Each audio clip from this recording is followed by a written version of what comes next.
Hey everyone, welcome to the Peter Attia Drive. I'm your host, Peter Attia. The drive is a result of my hunger for optimizing performance, health, longevity, critical thinking, along with a few other obsessions along the way. I've spent the last several years working with some of the most successful, top-performing individuals in the world, and this podcast is my attempt to synthesize what I've learned along the way to help you live a higher quality, more fulfilling life. If you enjoy this podcast, you can find more information on today's episode and other topics at peterattiamd.com.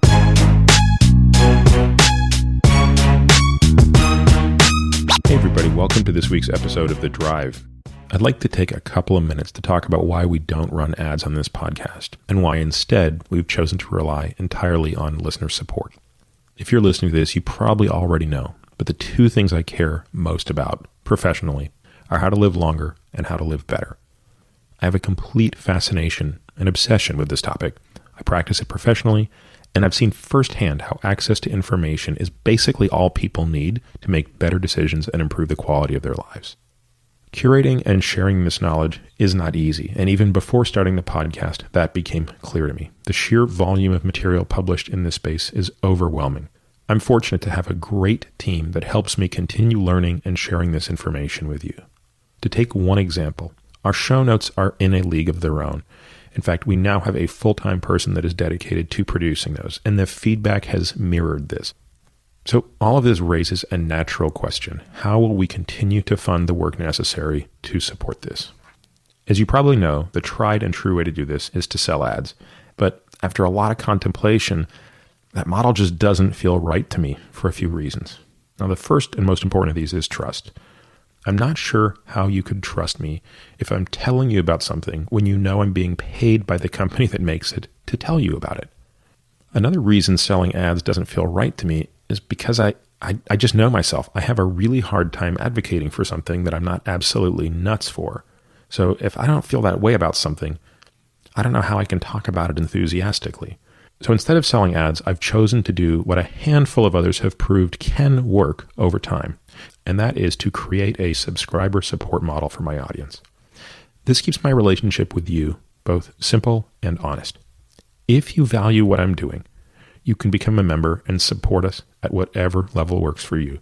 In exchange, you'll get the benefits above and beyond what's available for free. It's that simple. It's my goal to ensure that no matter what level you choose to support us at, you will get back more than you give.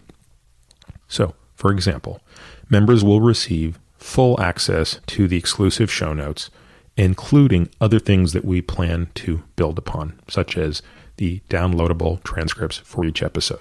These are useful beyond just the podcast, especially given the technical nature of many of our shows. Members also get exclusive access to listen to and participate in the regular Ask Me Anything episodes. That means asking questions directly into the AMA portal and also getting to hear these podcasts when they come out. Lastly, and this is something I'm really excited about, I want my supporters to get the best deals possible on the products that I love. And as I said, we're not taking ad dollars from anyone, but instead what I'd like to do is work with companies who make the products that I already love and would already talk about for free and have them pass savings on to you.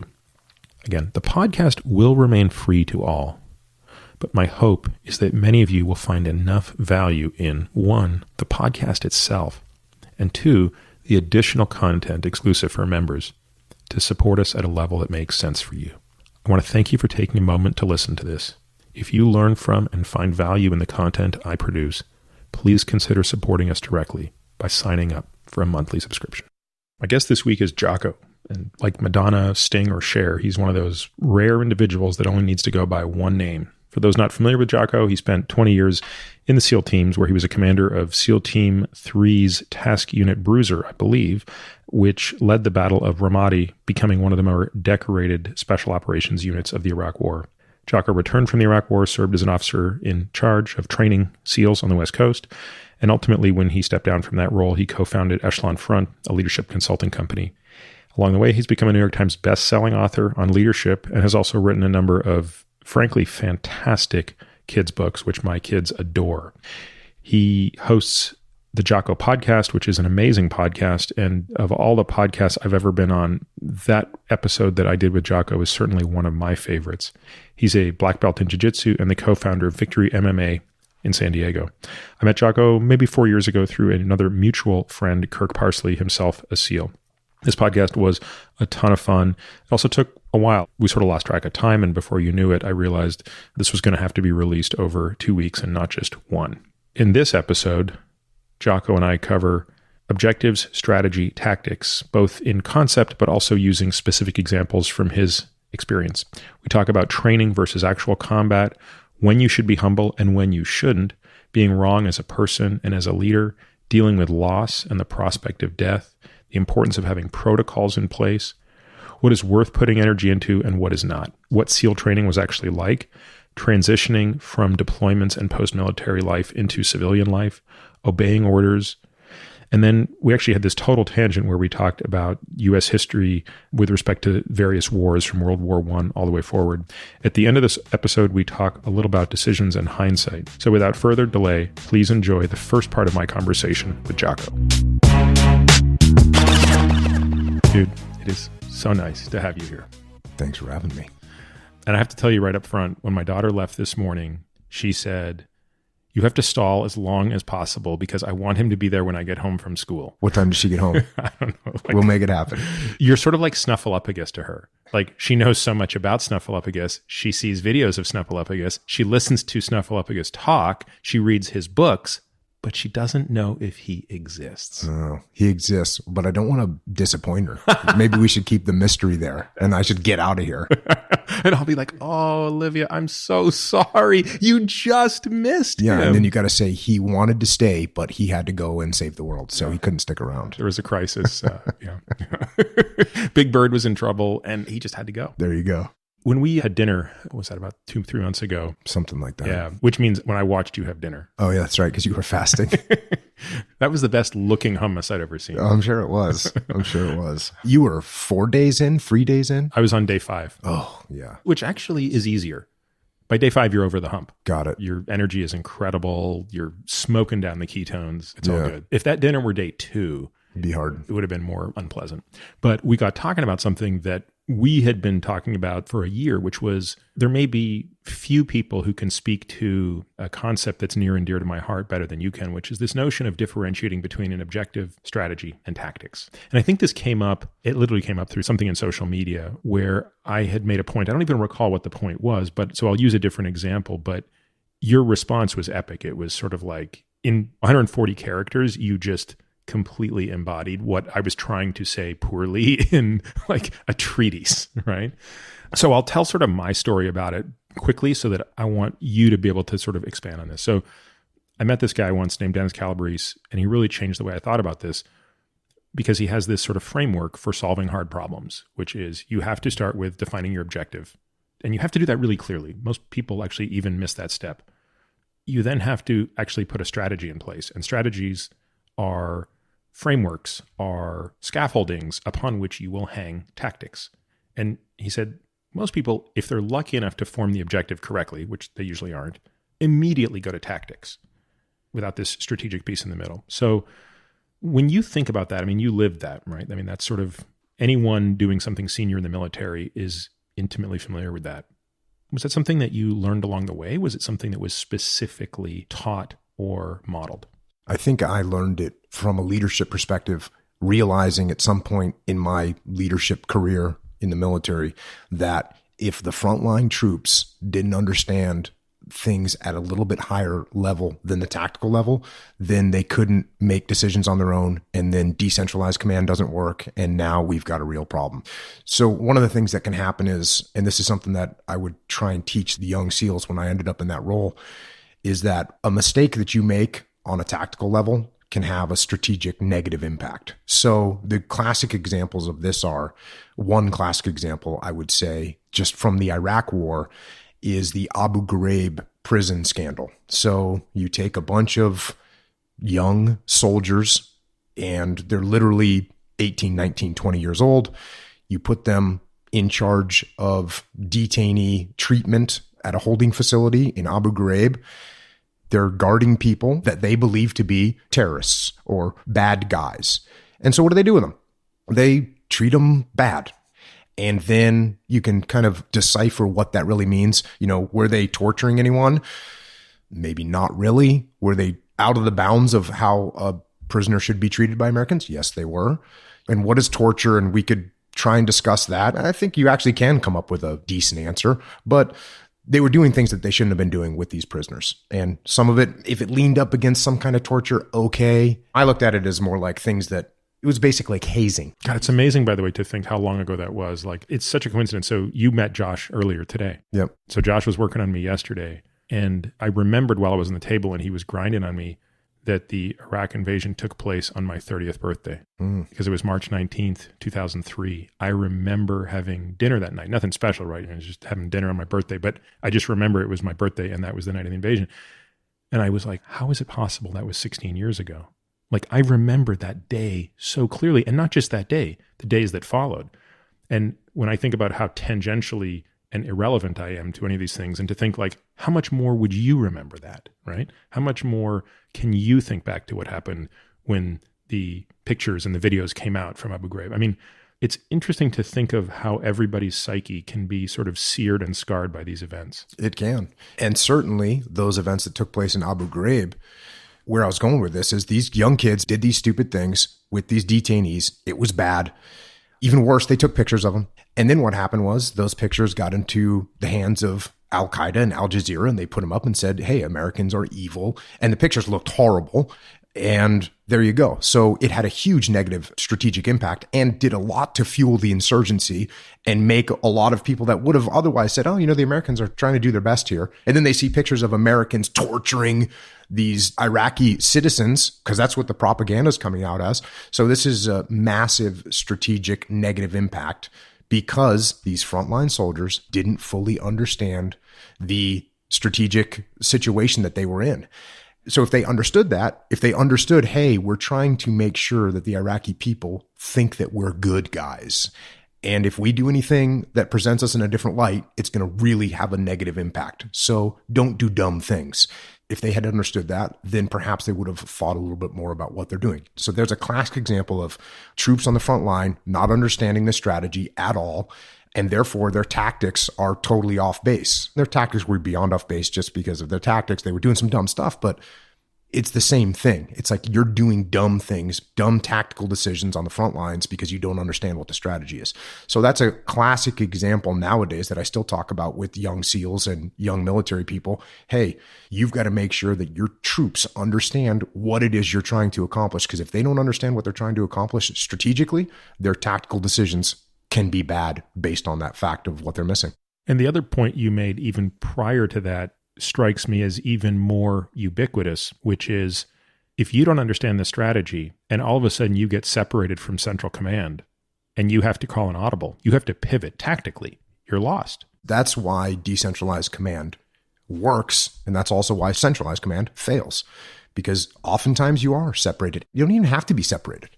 If you're one of my snipers and you're looking down a street in an overwatch position and you see something, you don't have time to call me and say, hey, Jocko, this is what I'm seeing. What do you think I should do? No, you have to understand what your mission is, what the rules of engagement are, what our overall strategic mission is, what risk we're willing to take against that strategic mission. And then you can make a decision, by the way, in a half a second, whether you're going to kill someone or not. And so, yeah, you absolutely have to understand the impact of what you're doing. You have to understand the strategic mission, not just because you're going to be separated, but you're going to have decisive moments where you're going to have to figure if you're going to go one way or the other way. And that's based on your understanding of the strategy, not just the tactics. Yeah. The way I've always thought about it is through a much less crucial lens in the moment, because it's a longer lens, but it's through health, right? It's through longevity. People want to talk about tactical things all the time. Peter, should I eat this much or should I eat this much? Or should I fast like this or should I fast like that? Or is a keto diet better than a Mediterranean diet? Blah, blah, blah. And one, I just don't like talking about that stuff all that much. I guess I'm just bored. But more importantly, I try to discourage that kind of discussion because it's very tactical. And if you ask tactical questions or tech questions that demand tactical answers, you'll never get the bigger picture. And therefore, when the information changes, which it will, as sure as God made little green apples, as sure as Tuesday follows Monday, what we know about nutrition today is going to be far less accurate than what we're going to know about it in 10 years. So instead of pegging yourself to what's the right thing to eat today, peg yourself to the principle of nutritional biochemistry, and then you can sort of evolve over time. And so, again, that's not a minute-by-minute decision the way you're describing it, but in many ways, what you're describing is the pinnacle of that thinking because it's going to require split-second decision-making, which means it almost has to become autonomic. You have to be that wed to the objective and the strategy. Anytime that you miss out on that, again, what you're talking about, like health and nutrition, everybody wants to hear the tactical answer because it makes life easy. It takes the decision out of their hands. So if I'm a sniper and I'm waiting to shoot, and guess what? I'm not sure if I should shoot or not. The easiest thing in the world is just to have Jocko say, hey, if this is exactly what you see, then you take the shot. Or if this is what you see, you don't take the shot. Hey, cool. You're free and clear. You don't have to think. You don't accept any blame. You're just doing what you were told. And so people want that, right? It makes life very easy if I go, hey, Peter, I want to lose weight. What should I eat today? What should I eat for my next meal? That's really easy, right? Because they don't have to think about it. But as you just said, in the long run, guess what? You're in an airport. Guess what? You're at a hotel. They don't have the food that Peter told you to eat. So now what are you going to do? Well, if you have the strategy, if you understand the strategy, then you can make a good decision. And that's going to get you through. Whereas if you're sitting there waiting for the little tactical moment, it doesn't exist. Because how many situations can I describe for that sniper? Can I describe 30 things that he can see? Sure. Can I describe 50 things that he can see? Sure. Can I describe 100 things that he can see? Now we're starting to get to the reality. And even if you could, is he going to have like a Tom Brady armband that's got every play? I mean, it's impossible. Yes. And the other thing is combat, things are going to happen that no one thought was going to happen. No one could have predicted this in a million years, that this individual is going to do what they did. One time I was watching ISR, so the overhead coverage, and I got my troops are out in the field and I'm watching some of this ISR, and we see a vehicle pull up and then the guys get out and they're kind of looking around. And all of a sudden the trunk goes open and okay, so now we're focusing our eyes on this thing. And tell me in that moment, what is the range of possibilities you are entertaining when that trunk opens? What is the best scenario you can imagine and what is the worst scenario you can imagine? What I assume is happening is this is the beginning of some kind of an attack, right? These people have pulled up. And there's an RPG in the trunk. There's an RPG in the trunk. More likely I was thinking mortar because it was pretty typical. These guys would pre-stage a spot where they knew the range that they had to fire a mortar. If you know anything about firing mortars, it's a tricky thing. I know nothing about it. Yeah, it's a tricky thing. You've got the angle and elevation. It's indirect fire. It's going to go 1,000 feet up in the air and then it's going to drop down. So you've got to know the range. You've got to calculate the angle that you're going to set the mortar out. You've got to calculate how much explosive you're going to put on the mortar so that it projects as far as you want. So it's a complicated thing. So what these guys would do is kind of pre-measure everything and know hey, when we pull up our car to this spot, we know how many meters it is. We got our charges ready. We got the angle of the mortar set. So we can do it in 30 seconds. Boom, we're out. We set up the mortar. We drop 3 rounds. We put the mortar back in and we leave. So that's kind of what I was thinking. So you are planning for the worst. Is there anything that's crossing your mind that says these dudes are literally on a meditation retreat? I'm using this to be facetious, but like they're just here to get their smoke on. Well, you definitely have to think about that because in Ramadi, for instance, there was 400,000 civilians living there and there was probably anywhere between 1,000 and 5,000 insurgents. Yeah. Yeah. It may have been less than that, may have been more than that at certain times, but. And they blend well. They blend very well. So my mind isn't thinking, oh, they're opening their trunk. That's definitely an attack. And actually, I'll go over another situation where the same thing happened to me before. So this was something that I'm kind of used to.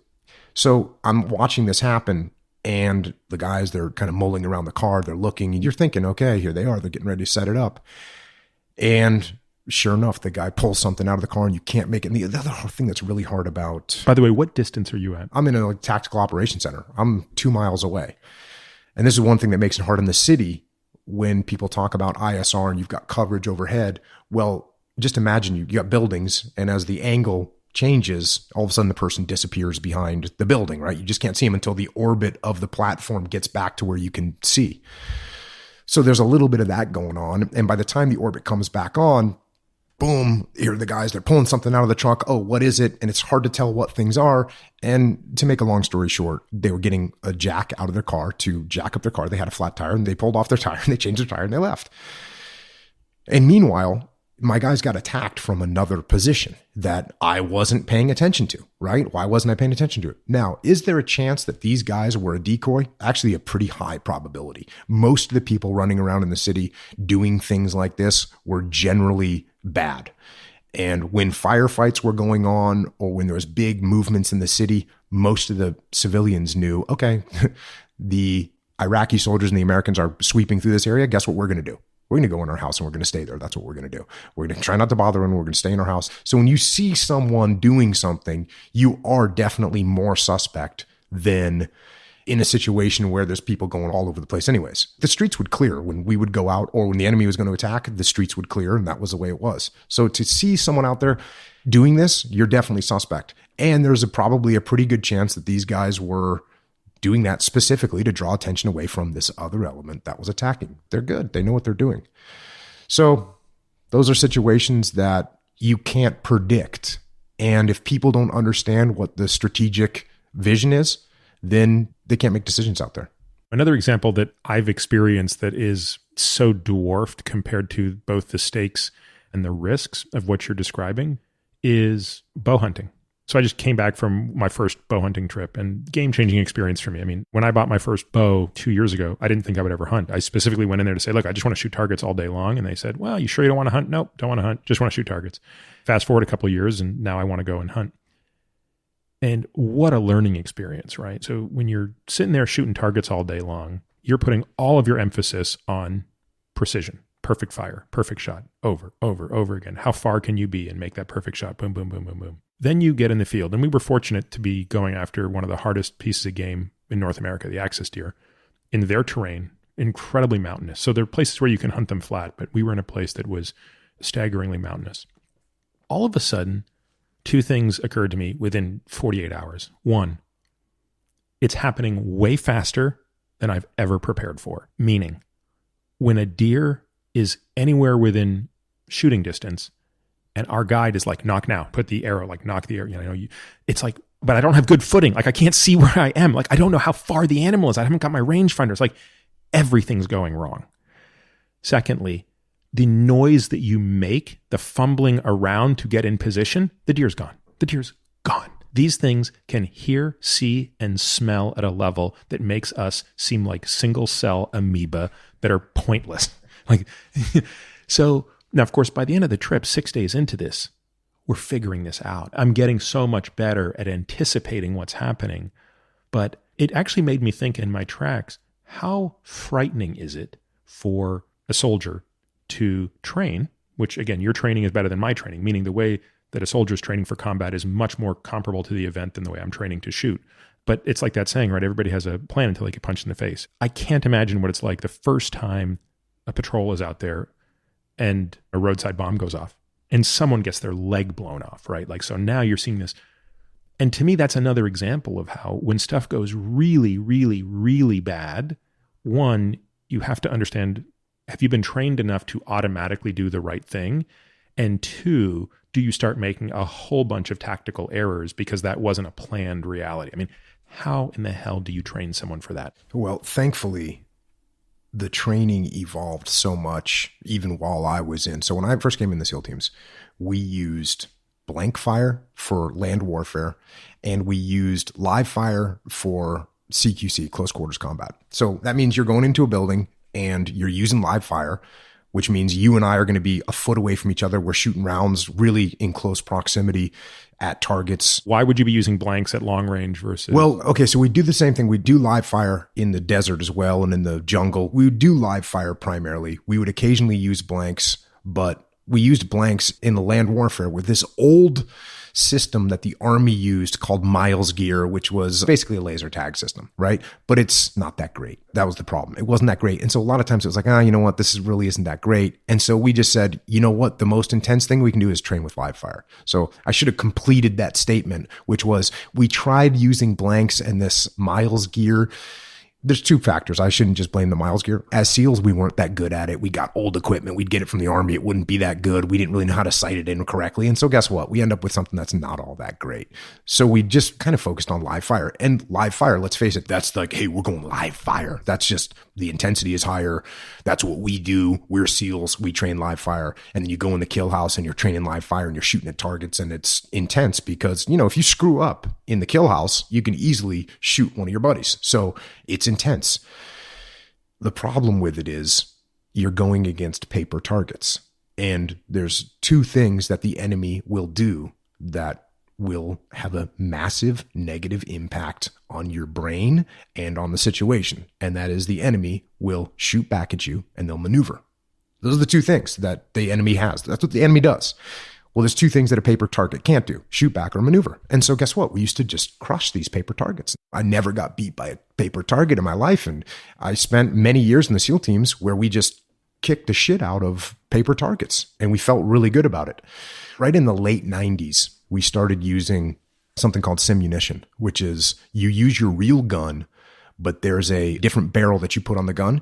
And the barrel that you put on the gun allows the gun to fire paint rounds. Even though you're loading with a magazine, you still have 25 rounds. So it's a blank that's being fired that's pushing out a paintball? Yes. Okay. Basically, it's a paintball gun. You still have to do magazine changes. You're still getting the same weight, the same kind of sight picture. So it's very similar, I should say. And that had just a huge impact on us tactically, because all of a sudden, these tactics that we were using, where the enemy never maneuvered and never shot back at us, all of a sudden they didn't work. A classic example is we used to stack in a hallway. To move through a building, we would all just stack in the hallway, and then we'd go down the hallway putting people in the rooms. You take this room on the left. Next two guys take the room on the right. Next two guys take the room on the left. So there you go. You got 20 guys in the hallway, and then you move down the hallway, and you clear the rooms as you go down the hallway. Well, what we didn't realize, because those paper targets never popped out of the door and shot back at us, as soon as we started using simunition, you are all stacked up in the hallway. So you got 20 guys in the hallway, and somebody way down at the end of the hallway sticks their simunition gun around the corner. They don't even expose themselves at all. And they spray off a magazine of rounds, 25 rounds comes down the hallway. And guess what? 8 guys are hit. And there's this pushback against that. There was actually some pushback against that, which was, that's not realistic. That guy didn't even take a sight picture. That guy didn't expose himself. So it's not realistic. And my thought was, well, wait a second, it just happened. And believe me, an AK-47 would have been even worse than a simunition gun. That's what I was going to ask you. I mean, is the paintball under or overestimating the potential spray of the round? Underestimating. Oh, so then you're right? Yes. And there were some guys that would say it's not realistic. And there were some guys that would say, actually, what's messed up is our tactics. And so that was kind of the beginning of us putting pressure on each other with more, we call it force on force training. We eventually got a system for our land warfare, because the problem with simunition is it's accurate to like 20 meters, 10 meters, not very accurate. Whereas land warfare, our guys can shoot you at 800 yards, 700 yards pretty easily. This isn't like a big challenge. Even me, I'm not a sniper, but with my weapon and a scope on there, I'm going to knock you out, at 500, 600, 700 yards. It's going to happen. So the paint doesn't simulate that. Eventually ended up getting a very good laser tag system for external movement for land warfare. And it had little speakers on the system, little speakers next to your shoulders. So as you were getting shot at, if it wasn't hitting you, but it was close to you, it would make noises like there was rounds going over your head on these little speakers. It was so good. When I was running the training, the punishment for getting shot was your buddies had to carry you for 2 kilometers, 3 kilometers in the desert at night on night vision, you and all your gear. And let's put that in perspective. Your gear weighs, because you're in body armor. So what's the total poundage of gear, armor, everything pack? Probably 60 to 100 pounds, depending on the position the guy has in a platoon. So you're easily carrying 280 to 325 pounds. Easily. And carrying bodies is much, much harder than it seems, and it's much, much harder than it looks in the movies. By the way, it doesn't seem or look at all easy. When I see, I mean, again, not to keep coming back to this hunting thing, but it's just so fresh in my mind. Like, even when we would shoot an 80-pound animal and you would field dress it and then carry it out, I'm like, this isn't that heavy, but why is this so awkward? Yeah. And then imagine that deer isn't dead, but it's wounded. It's a lot harder than people think it's going to be. And realistically, oftentimes carrying one person can take 4 people. If you lay out a litter and this guy weighs 200 pounds and you got his gear on there, and now it's 280 pounds and you're going through the desert. And by the way, everyone's already carrying 70, 80 pounds anyways. So it's very, very problematic. So as we got more and more engaged in the force on force training, we got better and better and better and more prepared for what combat was really going to be like. Now, there are discrepancies, because one thing that you can't train, or what I was going to say about the realism I would see guys out in the desert because the punishment was you'd get carried. And it's not punishment for you. Actually, it is punishment for you because guess what? You feel horrible that your boys are getting... Not only that, they're not going to do an effective job. They're going to drop you. You're going to fall. You're going to lose gear. It's like getting a beat down for 2 or 3 hours in the desert. So the punishment was really hard. And so when you'd see like a guy starting to get shot at and rounds were getting close to him and he was hearing those snaps on his little speakers on his gear, you would see them dive for cover as if they were really getting shot at. It was kind of crazy to watch that sometimes. That being said, they still knew that they weren't going to die. They weren't going to literally die. So you would still see guys take risks that you think to yourself, would you really take that risk? If that building was getting hit with AK-47 rounds that were impacting right outside the door, you probably wouldn't do the Medal of Honor run. You'd hesitate. You go, okay, what can we do to mitigate this? So there were some times where that becomes a little bit unrealistic on both sides, both the opposing force that the guys would be going against versus the good guys, the quote unquote good guys, because they're all SEALs. Do you remember the first time you were in combat and you had that moment of hesitation, which was, this is live rounds. This is all the marbles here. I guess what I'm getting at is, was there a moment that you recall when, if it were training and you couldn't die, you would have done something, but in the situation you were in, your instinct was actually to do something more conservative? The first time I was in a situation where, and I got very, very lucky. The reason that I got lucky was almost as if it was planned. My career in combat slowly escalated. It slowly escalated. It wasn't like, oh, all of a sudden, I mean, my whole first deployment to Iraq was 6 months long, but the amount of, we did a bunch of operations and we generally had the upper hand almost all the time. So it was a really good confidence builder. The few times we got ambushed or whatever, we responded really well, felt really good. And so I got to kind of experience that and kind of get it out of my system. But I was going to say, the first time I had a guy, we were doing a convoy, we were going to a location in Baghdad. I had a guy get on our way to where we were going. We started taking rounds and I actually didn't know it because I didn't know what it was like. And you're in a Humvee and you can't hear. And what I saw was... And it's day or night? It's nighttime. And what I saw was, it looked like somebody was throwing cigarettes out of one of the Humvees ahead of me, because I'm in number 2 Humvee. I'm thinking to myself, who's smoking right now? We're on patrol. I see a couple sparks fly. And then I see more sparks. And I'm thinking, wait a second. Now I got multiple smokers in the lead Humvee. What's going on here? And then it occurred to me, I was like, oh, idiot, you're getting shot at right now. And then sure enough, we had a guy that took a round in the head and actually was okay. Again, the miracle of what bullets do when they actually hit. It was probably a ricochet and it went underneath his skin and then kind of wrapped around the outside of his skull. So it didn't penetrate his skull. So it was a ricochet or something like that. But that's such an interesting example, right? Like here, someone like me listening to this, you look at a Navy SEAL and you think, man, you guys must know everything that's happening in every moment. Like you're like cartoon characters, right? But yet in that moment, there's a vulnerability, which is you literally didn't even realize you were being shot for a few minutes. Like you had to go through the processing of, oh my God, this is real now. This is actually happening. And there was a lot of that steep learning curve. And these kids that are coming in now, I call them kids. I don't mean disrespect by that, because the young guys that came in the SEAL teams in 2005 and 2003. I mean, I came in 1991. Okay, the first Gulf War was about to go down and I was excited about it, but it was over really quickly. So there's a whole time period where people were coming in the SEAL teams and they didn't really have any. I didn't realize that. I know we had talked about this years and years ago. I think I had forgotten that you were in the early 90s. I don't know why I thought it was like mid 90s. So, I mean, 10 years before 9/11. I didn't shoot my weapon at a bad guy for 13 years of just training and trying to be ready. And I guess to your point, to your question was, we had trained so much at this point that we all felt pretty good about what was going on. Now let's talk about the difference between an enlisted guy who's coming in 2003 into the Army. I mean, he can't have a fraction of the training that you've just described, right? That is true. That is true. And that was one thing that was a real disparity is, like, for instance, we got to Ramadi.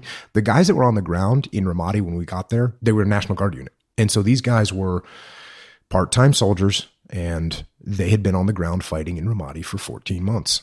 And they had done an unbelievable job. And they took some very hard lessons, but it just shows you the professionalism of the military and the dedication of these soldiers. We were in awe of these guys. When we got there, every one of these National Guard units, every one of these guys in these National Guard units had more combat experience than anyone in my whole task unit. That's a humbling experience. I Totally. can't imagine what you're thinking when you roll into that. I'm humble about it. I'm thinking to myself, what can we learn from these guys? And we did. That's what we did. We said, hey, you guys are the professionals here. What do you think about this mission? What do you think about this area? What do you think about this tactic, this technique? And they would tell us what they thought. And what was kind of cool was a lot of the young soldiers, they would look at us and go, you guys are SEALs. You guys are Navy SEALs. And so they kind of had a little bit of respect for us just because whatever kind of stories they'd heard or whatever, the legendary SEALs. And for us to go in and say, hey, how do you think we should do this? Or what do you think about this tactic? These young Marines, these young soldiers, they were just awesome guys. And it is very humbling. What took 14 months? Is this a resource issue? I mean, why were National Guardsmen sitting there for 14 months in one of the most violent parts of the world without a greater support system?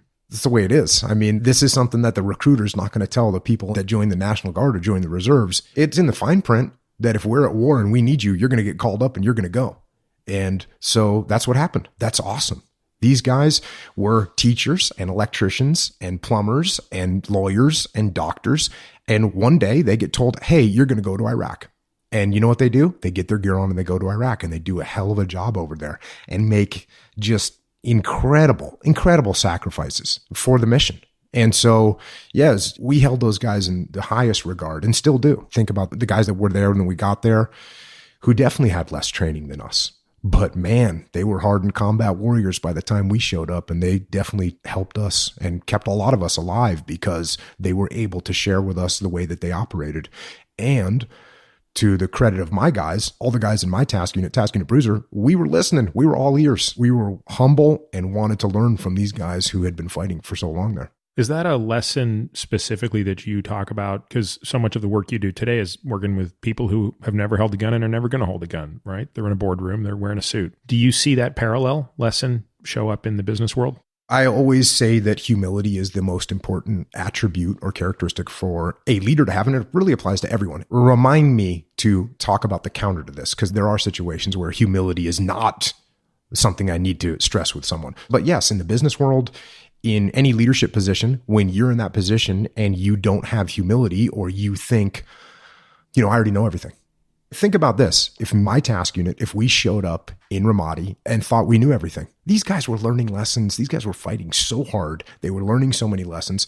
We were all ears because we were humble enough to think to ourselves, hey, guess what? These guys have been fighting for 14 straight months. These guys have been out in this road that we're going to go on patrol tonight. This Army private, he's gone down that road 100 times, literally 100 times. And we're all fired up because we're going to go on this mission and down this road. And we go to this guy, hey, what should we watch out for?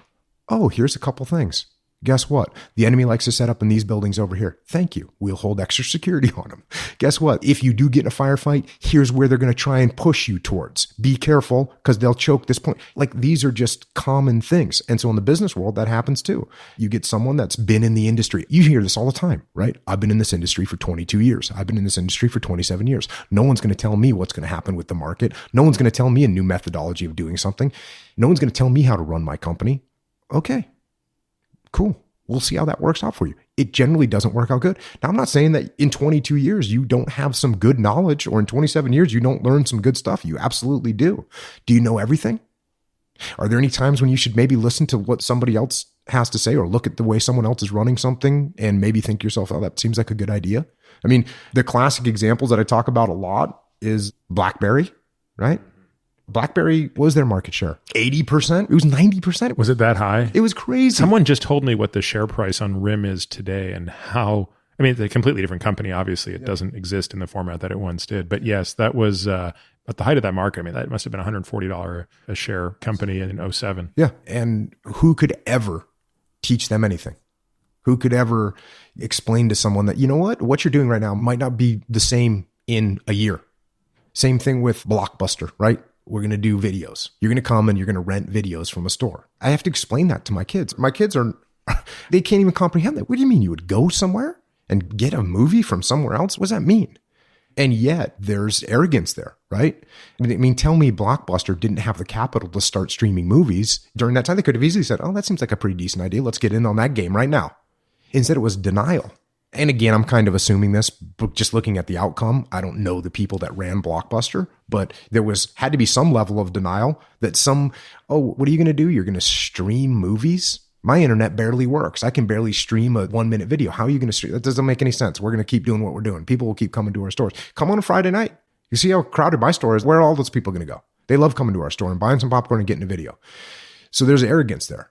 And so that's why you have to be humble as a leader so that your mind is open so you can listen to what other people are saying and you can make an honest assessment of whether it's right or not. And you can constantly look at yourself and say, you know what? Am I really right? Am I really right? I'm constantly asking myself that. Am I really? Yes. Okay. I feel pretty good about it, but I'm not 100%. There's a great book on this called, I'm going to screw this up, so the show notes will definitely correct me. I think it's called Being Wrong, and I believe the author is Catherine Schultz. So I could have gotten both of those wrong. That's the beauty of reading this book, is it teaches you something that I really needed to be taught. So I have a pretty good memory. I would say my memory is better than average, at least when I'm paying attention. So I actually have a bad memory with names and things at a party because I'm generally not paying attention. I don't have like sort of that Bill Clinton-like memory of everybody's name. But for little details and things that I deem important, I have pretty accurate memory. This book goes into how often we are wrong, and wrong in times when we are convinced we are right. So I read this book and it's riveting. It's sort of on the list of sort of 15, 20 books I've read that I can't freaking stop reading once I'm into it. Like I'm on my bike in the garage. This is pre-Audible, or at least I didn't use Audible at the time. I'm literally sweating over this book, flipping the pages, right? For me, to interrupt the workout to do that is a big deal. But it leaves me with this vulnerability, which is, what if Catherine Schultz is right? What if my memory is not as good as I think it is? And I started just putting a tiny bit of humility into statements I was making. And I remember having argument's too strong a word, but a spirited debate with a friend of mine about something that occurred in the past and could be verified. And so we go into this discussion, and I've got my point of view, which is Peter the Great is right, because I freaking remember everything. And by the way, the friend that I'm debating is notoriously moronic at remembering stuff. So like the pretest probability is so high that I'm correct. And I'm like, no, it's exactly like this. Like this is exactly what happened. But then I remember, I'm like, you know what? Remember that book you just read? And I go through all like the sort of thought process that she brings to it and why we get tripped up and why we are so arrogant and blah, blah, blah. And afterwards, I'm like, I'm going to actually go check if I was right. And sure enough, I was back ass. I mean, I couldn't have been more wrong, Jocko. Yeah. I was 100% wrong. Yeah.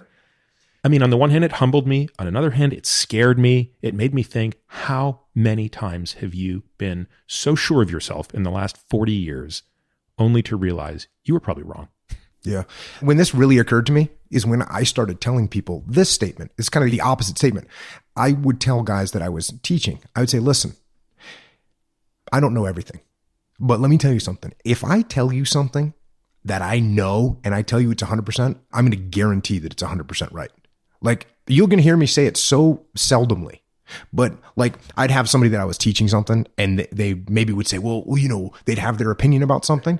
And 95% of the time, 99% of the time, I'd say, you know what? Yeah, let's give that a try. Let's see if that tactic works. Let's see if that functions. And then occasionally I'd say, listen, if I'm telling you that I know something 100%, you should listen to me because I don't play around with that statement. And I don't. You will very seldomly hear me say, I know something 100% because it's so rare that it actually happens. And my mind is open because what I think is just what I think right now. And there's definitely other ways to come. So I definitely don't ever box myself into a corner of saying I'm right and you're wrong, or what I'm saying is 100% right. Unless there are some principles in the world or some tactical things that I know or some leadership things that I know where I say, again, very few, but I'll say, this is the truth right here. And there's very few of them. Let's hear a couple of them. Even a specific example that might be contextually sort of limited. Well, one of the fundamental truths of combat is cover and move. It's the number one law of combat that I wrote about in Extreme Ownership and I talk about all the time, but it's just the way it is. Meaning if you're taking fire, cover and move. Well, what it really means is you and I have to work together. One of us has to put down cover fire and the other one has to move. If we decide, guess what? You and I are just going to go for it together at the same time and there's no cover fire, that's wrong. It's just wrong. And what's going to happen is we're both going to die. So what we should do is if you want to get across the street, I'm going to get in a good position. I'm going to lay down cover fire, and then you're going to move while I'm shooting at the bad guys and they can't shoot back. Or you're going to put down cover fire and I'm going to move. But if someone says to me, well, what we're going to do is we're just going to run for it. Now, are there situations where it's like, okay, if you said to me, hey, you know what, we're both going to go and we're both going to shoot at the same time, I'd be like, so you're going to cover for yourselves kind of fits in there. Okay, we can try it. There's situations where you may have to do that, but that's not the rule we want to follow. It's different when you say, just because you get away with something doesn't mean it was the right thing to do. That's true too. Which is an example, right? So you almost would assert that that's almost an axiom, right? Like we reserve that term for something that on first principles is immutable or dogmatic, right? So, in biology, there aren't many things that we are so confident in that we say that about. But one of them is that DNA codes for RNA, codes for protein. That has just become an axiom of biology. There aren't really ways around that. And of course, on the margins, you sort of talk about like, is a prion sort of an exception to that? And maybe blah, blah, blah. But yeah, this is as close to axiomatic as you can get in biology or in your case. Now, was that something that came naturally to you to have that humility? Because it doesn't come naturally to me. Like I think arrogance and grandiosity are my natural default states. So I have to work staggeringly hard to pause in my tracks and consider the world through another person's lens. Yeah, so go into combat and you'll get humbled by it. I mean, now, this doesn't always work because there's sometimes where, like my first deployment to Iraq, I felt pretty good about it. Felt like kind of badass, like, hey, we can handle this. Second deployment to Iraq, to Ramadi, very humbling because there's going to be situations where as good as you might think you are, you're not going to be able to control it and things are going to go wrong and it's going to be a nightmare. And you're going to be it's like trying to hold on to water, right? You're trying to hold on to the situation and it's going to humble you. But I still think that says just as much about you as it does the situation, because I think there are a lot of people in that situation, Jocko, that are going to blame their surroundings. They're not going to be humbled by that. When everything goes wrong, they're going to say, it's because of this, it's because of that, it's because of him, it's because of her, it's because of the insurgents. So I still think you're pre-wired and preconditioned to be able to fail and say, okay, that's humbling. I think that's an admirable trait. I'm trying to understand if did you come out of the womb with that? I think I saw great examples of that along the way and realized how if you want to do well, then that's the attitude that you're going to have. And I had a boss that I worked for who was the most experienced guy that I'd ever worked for. He was the most tactically savvy guy I'd ever worked for. He was the most experienced guy I had ever worked for. And he was the most humble guy I ever worked for. And all of us in the platoon, he was our platoon commander, all of us in the platoon, we wanted nothing more than to make that guy look good, to not let him down. And I felt that. I was a young SEAL. I was 21 or 22 years old. And here's this guy who has all this experience, combat experience in the 90s, which not many people had. And the rest of the guys, we just wanted to make this guy look good and we didn't want to let him down. And it was because he was so humble. That was like the initial opening for my life of thinking to myself, why do I want to follow that guy? And it was a very interesting situation because we had a mutiny against the previous platoon commander. So there was a mutiny. Us young enlisted guys went before our commanding officer and said, we don't want to work for this guy. How many times does that work? It doesn't. I mean, that's a mutiny. You know what the punishment for mutiny is? Death. It's death. Yeah, that's treason, basically, right? So we had a mutiny in a SEAL platoon in 1990, whatever. And the guy that we were mutinous against, he was not humble. And I got to see this incredible contrast between these two guys. One who was extremely arrogant and inexperienced and arrogant, which is a horrible combination. The other guy who was extremely experienced and super humble. And the contrast between those two guys painted a very clear picture in my mind as a young guy. Okay, what was the difference between these two guys? Why did we all hate this other guy? And why do we all love this one? Well, here's the big difference. This guy thought he knew everything and acted like it. And this guy knew everything and acted like a humble guy that wanted to listen to us and left the biggest imprint on my mind. And that's why humility has always been so important. Now, I told you to remind me about when is humility not important. And I talk about this now. And there's a dichotomy in all these things. That's why I wrote the dichotomy of leadership, is because there's a dichotomy in can people be too humble? Yes, absolutely they can. And I went and talked to some underprivileged kids up in LA, a pretty unique group of underprivileged kids who kind of had let's say, some kind of potential. They were smart kids that had, and they were young too, between the ages of, I'd say 8 and 13, something like that. And they'd been kind of selected as kids that had some potential, even though they were in these underprivileged situations. The reason I say that is because when I went into this room and I was going to talk to them about what I've learned, and one of the big things I was going to tell them is that you got to be humble. And I'm looking around this room, and every one of these kids in this room, just about every one of them, was shoulders folded forward, eyes towards the ground, heads hung low. So they were already broken? They were already broken. They were beat. Because, you can go to the city, you can go to the inner city, and you can meet kids that are not humble at all. They're arrogant. They're super hyper confident. They're overconfident. That's why I had to make this distinction. These weren't those kids. So this was another example, by the way, tying it back. You made a tactical decision on the front line in real time. You went in there with a plan, but you understood the strategy. What are you trying to do? You're not here to give a talk. That's a tactic. And the immediate change was I talked to him about confidence. I didn't talk to him about humility. I said, hey, you put your shoulders back a little bit. Sit up. Look at me. Well, you want to ask me a question? Stand up. And then the question comes like, well, sir, no. Hey, talk to me louder. That's what you got to do, right? You got to instill that confidence in these kids. So there's a balance with all these dichotomies. And can you be too humble? Yes, you absolutely can. Can you be too humble as a leader? Yes, you absolutely can. You can be too humble where, Peter, you come in and you're barking about something and I go, well, Peter's probably right and I'm just going to go with it. Well, no, if I disagree with you, I need to say, hey, Peter, can you explain to me why you want to do it that way? Because I'm not really seeing it.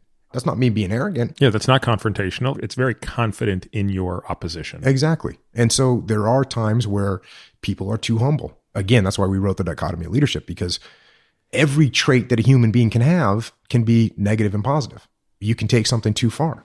Any of them. What's the most positive quality you can think of a leader to have? Poise. Okay, poise. Can you be a person that gets so poised and is so elevated above the situation that people are looking at you going, hey, wait a second, this guy's not even... Absolutely. He's even connected to what we're doing. He's right a now. robot. We're down here gritting it out, and Peter's up there, no sweat on his face, and he looks like he doesn't even... Or even just a more extreme example is not showing emotion is generally a good thing, but sometimes it's people need to know that you hurt, that the leader is also devastated by this finding. When you even look at presidents, I mean, some of the most powerful moments are when presidents show their emotions, which, again, notwithstanding the current one, it's generally quite rare to see a president's emotions. Yeah, no, it is. And when you do, think about George W. Bush standing at the base of the Twin Towers. Think about Barack Obama after, I think it was the one of the school shootings. I mean, these are very powerful moments. And it doesn't matter if you agree with the politics, by the way. It doesn't matter if you agree with what's going on and what the implications are. Oh, is this about gun control?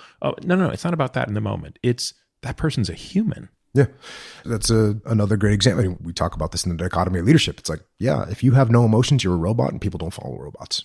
You won't have any connection with them. So having control over your emotions is one thing, but not having any emotions at all is not going to make you into a good leader. It's just not. The story you told a second ago, I think, is almost going to have to become the litmus test for great leadership, because to hear you tell it made me think about the person that I most thought of in that way, which actually I spoke about. I spoke about this guy on your podcast like 4 years ago. His name's Chris.and. He was the best senior resident I ever had when I was in surgery. And it's exactly that thing, which is when you have a senior resident that you're in service of, all you wanted to do was make sure, one, you never let them down. Like you never wanted them to ask you a question and you didn't know the answer or you hadn't done what they asked you to do. But it goes beyond that. And that's the point that you made. They are the interface between the person, the attending, the higher up. And all you wanted, everything you did was through the lens of, will this make Chris look better? Will this make Chris shine more in the eyes of the attending? And that's a rare benchmark. But it's interesting. It's exactly what you described. I'm sure you also worked for guys that were arrogant jerks that thought they knew everything, and you... Most people were in between, but there were more extremes at the other end. You take the extremes at the other end, and now you're actually hoping that they fail. You're hoping that things fall apart on them. You're praying for it. Which is a disaster when you think about it. It's the worst morale imaginable. It's a total disaster. And this is why I always answer that question with humility being the most important characteristic for a leader to have. Because in most situations, The reason that the leader ended up in the position is because they have some level of confidence already. So it's not normal for a leader to end up in a leadership position, but they lack confidence and they're overly humble. That's not normal. It does happen occasionally, but it's not normal. The normal case is you've got someone that's an alpha. You've got someone that's fought their way to get up through the ranks. You've got someone that was confident enough to be like, hey, I'll take control of this. Hey, I'll run this. People elevate to that position because they're confident. And that's why it tends to be the greater percentage of the time there's a problem with humility. It's because they lack humility, not because they have too much humility. Occasionally, you get a tech company with a startup where you had some really humble guy that kind of figured something out and he started a little company and all of a sudden he's the CEO and he totally lacks confidence and he's overly humble. He doesn't think he can make any good decisions. That's a different situation. That's a more rare situation. The more common situation is I'm at the top because I deserve to be. I made it here. And that's why everyone should listen to me. And that's why I'm not going to listen to anyone else. And the minute you're in that situation, you're going in the wrong direction. It needs to get balanced out. So let's back up for a minute. You finished high school in 90, 91? 89. 89. What did you do right after high school? Went in the Navy. You went straight in? Yep. And talk to me about that decision. It's 89, right? So the Cold War is over. This is like the most peaceful time in the world, people are thinking. The most peaceful time in the world, except for what happened in Panama. So there was the invasion in Panama. 4 SEALs were killed on Patia Airfield. Oh, I thought that was 1990. No, and it was like December of 1989. And okay. I saw that, and I couldn't believe that a war happened. In my mind, that was just a war, that a war happened, and I wasn't in it. And went and talked to the Navy recruiter and rock and roll. Did you talk to your parents about it? I told them afterwards. What did they say? My dad said, you're not going to like the Navy because you don't like listening to other people and you hate authority. That's what my dad said. What'd your mom say? She was happy I had some kind of a job prospect.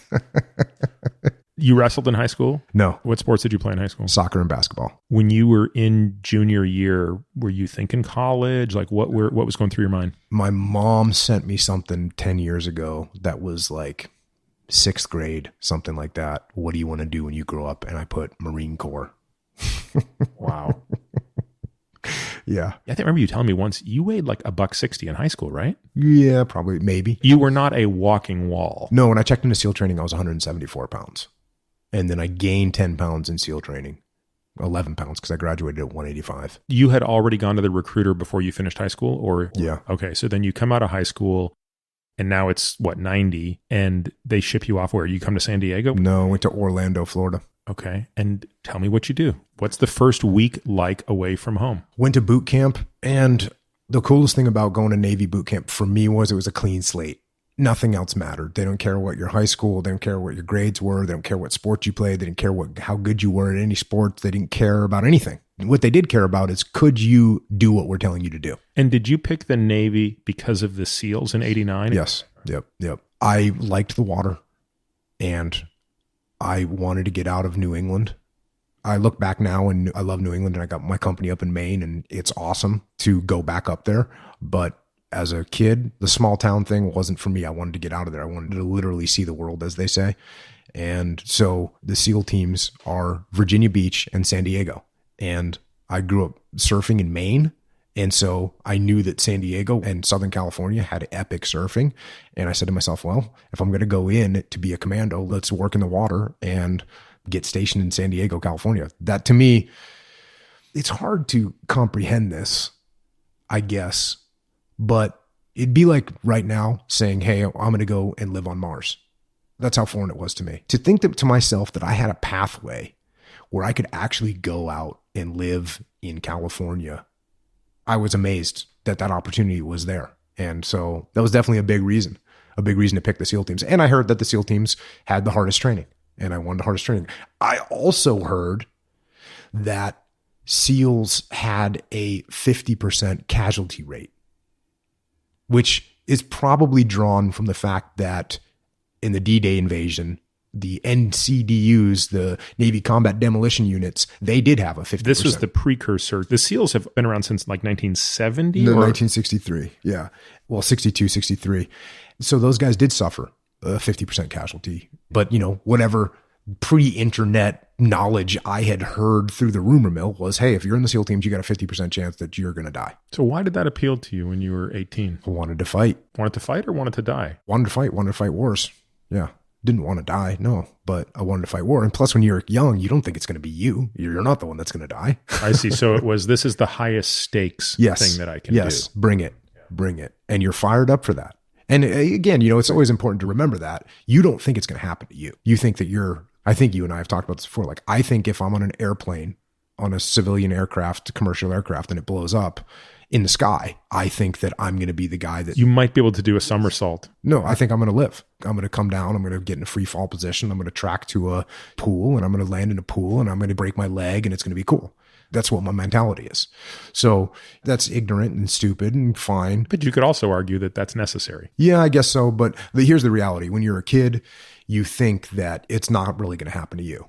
And I guess if you did think it was going to happen to you and you were afraid of it, well, then that would be a problem, right? But you have to, at some point, you're like, okay, you know what? If I die, then I'm dead. And this is what I'm going to do with my life. And you're over it. I'm not afraid of that. I'm still not afraid of it. I could die. Okay. In the Battle of Ramadi, the guys were facing, and it's like, if you go out, there's a good chance you're going to die. There's at least a decent chance. Maybe it's not a good chance. There's a chance you're going to die. We're going to memorial services almost all the time for the soldiers and Marines that were out there fighting. And so that's a reality is, guess what? You can die. And you can't, in my opinion, if you're afraid of that, you're going to have a real hard time. You're going to have a real hard time doing your job. Do you think that changes once you have kids? I know it changes once you have kids. And it doesn't change in the way that you think it might. When I had kids, I was like, okay, cool. Well, at least now if I die, I got kids. I wasn't like, oh, now I want to stay alive more. I thought to myself, okay, I have kids. They'll carry on my genetic pool, and that's cool. And do I wish I could see them? Yes. But they'll know that I did my job and did what I was supposed to do and did what I wanted to do. I loved my job. Best job in the world. Best job in the world. When did you meet your wife in this process? I want to come back and go through this story in some detail, but I met my wife in 1994. And did that, because you could argue, well, your wife is not your lineage, right? She's your partner. Did that change anything in your mind about the willingness to survive? Like I wanted to survive more? Yeah. Did that change? I mean, not that you didn't want to survive prior to that, but did it introduce an element of not wanting to die more? No, not really. Going back to something you said a second ago, did you ever see the movie Taking Chance? Do you know the one I'm talking about with Kevin Bacon in it? No. It's a very interesting movie. It's a very touching story, and I believe it's a true story. And if not, it's based on a true story. It's an entire movie about what is involved to bring a Marine home after he died. So the name of the Marine in this movie, I believe, was, his last name was Chance. Last name was Chance. Now I do remember. I remember hearing about it, but I haven't seen it. I saw it many years ago, like when it came out, which is 06, 07, 08 or something like that. And then I saw it again recently a year ago, and it was just as moving. And I can't imagine what it would be like for you to see that, having seen, my guess is you've seen each piece of it along the way. Yeah, it's a very powerful movie. It's slow. It's not like, this is not high drama, right? This is just, the drama is the silence. The drama are the pauses.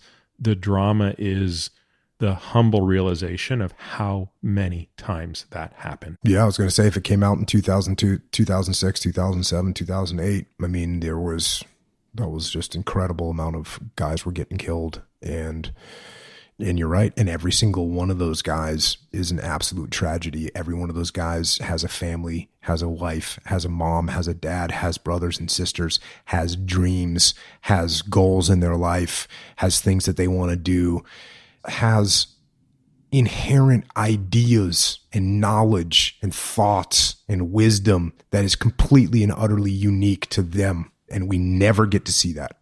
We never get to see what would have manifested from these kids. And it's awful. What was the hardest loss you ever saw there personally? Meaning the person that died, you knew them and you couldn't distance yourself from it emotionally. Well, my guys. Any one of your guys. Yeah.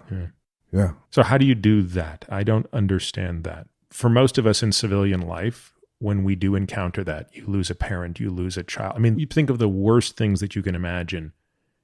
You get to, if you choose to, completely retreat. Like, you don't have to go out and do something in that next moment. Whereas that's quite different from what you're doing. You don't have that luxury of saying, I'm going to spend the next 3 months in therapy dealing with this. No. As a matter of fact, you're saying, hey, in 48 hours, we're going to go back and put our gear on and lock and load and go do what we're supposed to do. That's what you're saying.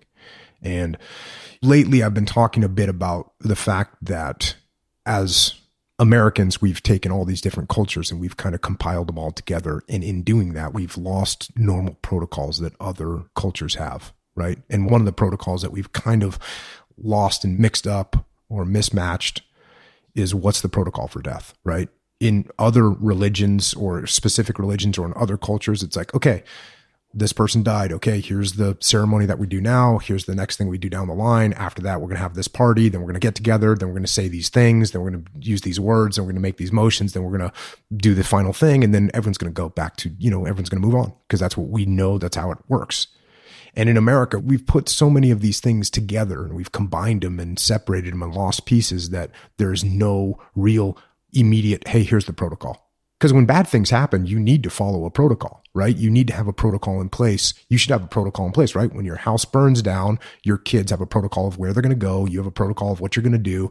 And boom, that's what happens. If there's an accident, right? We work with all kinds of different businesses, but we work with businesses or companies that are run a fairly high risk of having something bad happen. You go on a big construction site, people get hurt. You got to have a protocol for that. This is what we're going to do. Not just what we're going to do on the job site, but what we're going to do with the family, how we're going to follow that stuff up. So you've got to have protocols in place. And for us, we don't really have these both psychological, spiritual protocols. Now, again, there's some religions that people follow in America, which is like, oh yeah, this is the protocol. But even those people have been, I don't want to use the word polluted, but your protocol has been polluted. If you're a Catholic or a Protestant or you're a Muslim, your ideas have been mixed in with some other ideas along the way. And maybe it's been taking that protocol a little bit out of what it was. And now it's not 100% and you're not 100% about it. And you don't really know how to follow it because you've never followed it before and no one else you know has. So what are we going to do? What are we going to do? So that's a big problem. So when we went to Ramadi, we didn't have any protocol. We didn't really even think about the fact, like, what do you do from an operational perspective? You get 16 guys in a platoon and one of them gets killed. That's 1/16. That's one specialty inside of a platoon. What do you mean you didn't have a protocol? Meaning outside of the immediate tactics of a person's deceased and the body has to go here and then there's a whole team that takes over. You're saying you didn't have a plan for how you would all deal with that? Yes. To the point of... You had never discussed it? No. Nope. The 16 of you are going into the most dangerous... Yeah, and actually, so we're talking 2 SEAL platoons. We got 40 guys. Did we talk about it? Sure. Just so you know, the military has what's called a CACO procedure that you follow. There's a book you open up, and we had a book that we opened up. What does CACO mean or stand for? Casualty Care Officer, something like that. Okay. And so there's a book that you follow. There's a manual. So yeah, the protocol did exist. The protocol, the outward protocol of like, hey, this is what you're going to do. This is how the whole SEAL team of whatever, 200 guys and plus the support people, that's 800 guys. This is what's going to happen. Okay, cool. Everyone follows that protocol a little bit. What happens in the platoon? And what happens with your head? What happens with the guy that just lost his best friend? What's the protocol for that? The answer is we don't have one. And so then what do you do? And I'll tell you what I did. I tried to create one. I said, okay, guys, this is what we're going to do. And my basic protocol was to do what I knew how to do. And this may be wrong. I may be wrong. My protocol was to do what I know how to do, is I know how to work. That's what I know how to do. And I know that letting your mind be idle, letting your mind sit there and think about what just happened, to me, that's not a good protocol. The protocol is, here's what we're going to do. We're not going to do anything tonight. We're going to do a service tomorrow. And the day after that, we're going to say goodbye. And then guess what we're going to do? We're going to get on our gear. We're going to lock and load in weapons and we're going to go back to work because that's what our brothers would want us to do in this situation. So, Mark Lee was the first SEAL killed in Iraq. The first SEAL killed in Iraq. Mikey Mansour was the second SEAL killed in Iraq. When you're surprised that we hadn't talked about that, who's going to kill us? We've been fighting here for 3 years. We're good. It's like, maybe not. So we ended up losing Ryan Job as well. But each time it's like, okay, here's what we need to figure out. And, I've been discussing now on my podcast, writing a book about protocols. Because here's another protocol that people don't have is you just got dumped. You're 21 years old. You're 18 years old. You're 23 years old. You've been with the same girl or with the same guy for 6 years, 3 years, 2 years. They're the love of your life. They dump you. And guys don't have a protocol for that. What do? So guess what? If you have a protocol to follow, you open up the book, you figure out what the protocol is, and you execute the protocol. There's all kinds of things. Sick, disease. What's your protocol when you get fired? If you don't have a protocol, what do? What do? And the answer is you follow the protocol. So I will likely be writing a book of protocols so that people know what to do when things happen. By the way, you need a protocol for good things too, right? What's the protocol for you just got married? That's a great thing, right? That could be a great thing. It can also be a disaster if you don't have a good protocol to follow once you're married. You bought a new house. What's your protocol? What's your protocol? What do we do now? We got this house. What do we do? How do we handle that going forward? So there's all kinds of things that we need protocols for, and we don't have them. And it's not like it's that complex. It's not like I would need to do a year worth of research to figure out what the protocol is when your girlfriend of 2 years dumps you. This is not a hard problem to figure out. But when you have no idea what to do, it's a real problem. And I think I heard this recently, and you could probably confirm this, but when people kill themselves, they kill themselves because they got dumped. One of the biggest reasons is they lost their significant other. And I talked about this on my podcast as well. I was going through basic SEAL training, and I talked to my mom, and my best friend, who was my best friend from like first grade through seventh grade, he ended up going down the wrong path, and he ended up killing himself. And my mom, said, hey, this kid, Jeff, he killed himself. And why did he do it? In a relationship. And he's young, and he doesn't have a protocol to follow. And you don't have a protocol to follow. What do? I think the point on suicide that's really tragic, so I don't want to quote stats because I just don't know them, but directionally, oftentimes when someone kills themselves, it's due to an acute issue. Oh, for sure. In other words... Oh, I get you. Yeah, when you reflect on that for a moment, it's very upsetting because, the example could be, I just lost my job and the shame of not being able to do X, Y, and Z, or I just got dumped, or I'm in an acute phase of depression, very acute. This isn't like I've been sitting in my room for 3 years with a razor blade just grazing over my wrist, and then I finally work up the nerve to do it. No, that's far less likely and far less often the scenario. And so actually what you're saying makes a ton of sense, because I would argue that where protocols are most important are in acute moments. And that's why you want a protocol. Yes. Right. So you don't have to think about what to do. Because another thing that's good is when you have problems, when you're caught up in something psychologically, one of the best things you can do is do something, right? Take some kind of action that moves you forward. What you don't want to do is stay stagnant and dwell on what's happening. You want to say, okay, this horrible thing happened. Let me get out the book and follow the protocol, because that's going to move me in some direction. And it's going to start to get me to the point where I can move past this. Whereas staying here stagnant, it's not a good protocol. I was just about to say, this is going to be a long book, my friend. And you are prolific. I mean, your discipline, maybe a couple times ago when we were playing patty cakes, I was just blown away at the discipline with your writing, because writing's hard. There's just no way to put it. Like, I can't say this in any easier way. It's the hardest thing I've ever tried to do. And I'm constantly amazed at the quality of stuff that you can put out whilst doing so many other things. So it's hard enough to write if you're a writer. If your job is writing, all you have to do is write. Yeah, that's hard. That would be a luxury. It's a luxury, but it's still hard. Yeah. But if writing is your night weekend job, which that's what it is for you, that's what it is for many people that we know, that's what it's sort of becoming for me, it's really difficult. This will be a long book. There's a lot here. There is, but I'm actually looking at it right now as keeping it pretty narrow, keeping it on the big things. Like 10 scenarios kind of thing? Maybe 20. Also, this is interesting. There's protocols for what to do when you don't know what to do, right? There's protocols. That's the protocol. The reason that I know this is because, again, when I was running SEAL training, I couldn't put a guy in every scenario that they were going to be in, just like we already talked about. I couldn't put you in every scenario that you're going to see. There's going to be some scenarios that you can't predict and I can't predict. This is the strategy protocol. The protocol for what to do when you don't know what to do. It's come back to the strategy and the objective. It is. So tactically, what do you do if you don't know what to do? Part of it is definitely going back to the strategy, but tactically, what does that mean? What do you do? Okay, so we're getting shot at. We're in this situation. What do I need to do? Here's the protocol that you follow. And there is a protocol you can follow there. Like, take a step back. Look around, make sure you assess everything that's happening. Think about what your possibilities are. What decisions could you make right now? And what would the general outcomes of those decisions be?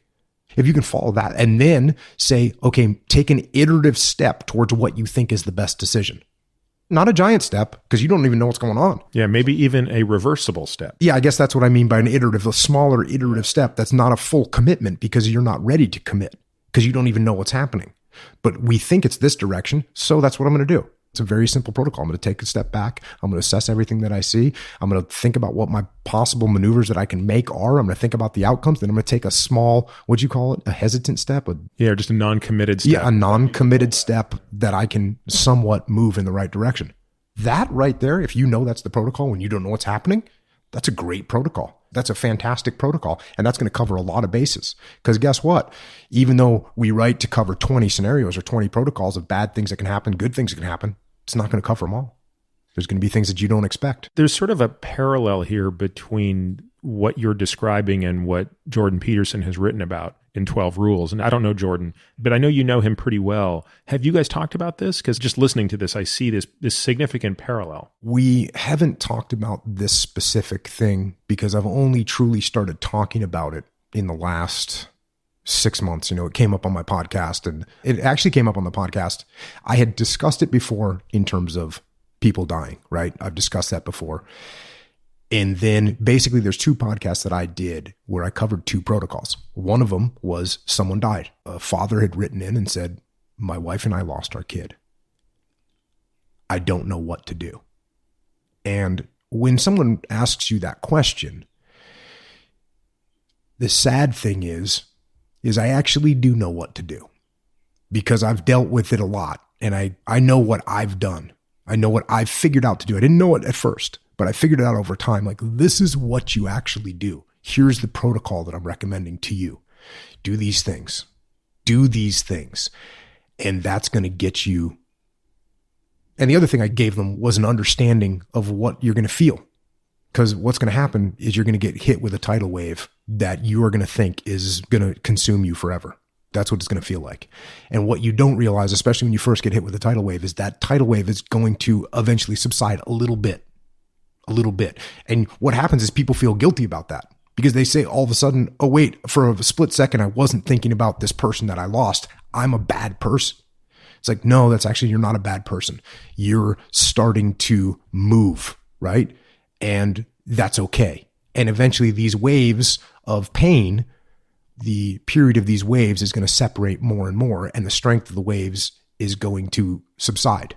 The other thing that's scary about it is when you lose someone and you have that kind of heavy sorrow, sometimes for the first time in your life, you can't control your sorrow. Like, you'll be sitting there and you'll look at something and it'll remind you of someone and you'll start crying, you'll break down and you can't control it, which is scary for people. It's very scary to have that happen. And they think this is the way it's going to be from now on. And what I try to explain to people is like, no, that's not what it's going to be like from now on. This is what it's like right now. But those waves of sorrow are going to diminish over time. And that's not bad. That's not bad. It's good, actually. It's good. And you should look when the sorrow diminishes, when the wave is a little bit weaker, you should be like, okay, cool. I'm starting to process this. I'm starting to get through it. I'm starting to accept the situation I'm in. And then the final thing that I told this particular individual was like, okay, when you get to a point, then what you do is you're going to write a letter to your child. And you're going to explain to them how much they meant to you, how much you love them, how much you cherish the time you were together, and how you are going to move forward. And you're going to live a beautiful life, and you're never going to stop thinking about them, but you're going to move and you're going to do incredible things with your life to honor them. And then you're going to take that to where they're buried and you're going to give it to them. You're going to read it to them. And then you're going to walk away. You're going to move on because you have to. Because otherwise, what are you doing? You're burdening this soul with your own sorrow. You're ruining your life on account of them. They don't want that. They don't want that. They want you to move on. They want you to be happy. So go and move on and be happy. So that was one protocol. And the other protocol was like, okay, when you break up with someone, what are you going to do? And if you have a good protocol to follow and you have a good way to think about that, then it's going to be very positive for you. I think the big connection I made there is explaining to people that when someone dumps you, The main thing you have to consider to get through that is when you get dumped, you have to recognize that the person that dumped you is not the person that you thought they were. So if my girlfriend dumps me, I have her in this elevated position. She's a freaking angel, right? She's an angel, but she dumped me. She's not an angel. The person that dumped me, the person that I missed, the person that I thought I was going to spend, that person doesn't exist. It's not that person for sure, because that person wouldn't have dumped you. So you have to get through that part. And there's a bunch of other things to do from a protocol perspective when you get dumped. But I think that's the key fact. The key fact, you have to recognize that the person that you thought was your everything doesn't exist. That's a hard reality to face, but it's a better reality than the person that I was my forever person doesn't want me forever. Well, that's a worse reality to face. And it's also not the reality. And there's probably even another side to that, going back to what you said earlier, which is we could also take the view of, I'm probably not completely without fault here. There's almost inevitably something I can learn about this that I can do better next time. Yeah, for sure. There's no doubt about it. And I think that's something to consider more when you're in the relationship. When you're in the relationship and things are not going the way you want them to, most likely you're doing something wrong. Now, I can tell you right now, a good relationship will have challenges, right? So if all you're doing is submitting constantly to your partner, that's not engaging for them. So that attitude of like, well, I've done something wrong. What can I fix? I've done something wrong. What can I fix? I've done something wrong. What can I fix? The reality is, okay, it's not, hey, I've done something wrong. It's, hey, the ownership that I'm taking is I have feelings for this person that I shouldn't actually have. They're actually unrealistic feelings. So I'm not necessarily going to be looking at, hey, there's a problem in relationship. It's my fault. And I need to change the way I am to strengthen this relationship. If I'm going out with a girl and things aren't right, I take ownership by saying, hey, you know what? Maybe I've done a bad job selecting this situation. Now, once you're married and you have kids, guess what? You got to take ownership of some problems because you're in there. You're in there and you want to make it work. And something as stupid as what I'd say the other day, I was doing some kind of a Q&A in an event or something. And it's like, hey, if your wife makes bad sandwiches, or no, I was saying if your wife didn't wake up in time to make sandwiches for the kids, and you could say like, hey, you didn't make sandwiches for the kids, your immediate reaction to that is not going to be good from her. You know, I've been up all night. I was this, I was that. Why don't you make the sandwiches? And you're already in a bad situation. Whereas if you wake up and say, hey, I noticed you didn't get to make the sandwiches. Is there anything I can do to help? Maybe it'd be better if I made the sandwiches in the morning. And like, that's going to move your relationship in the right direction for sure.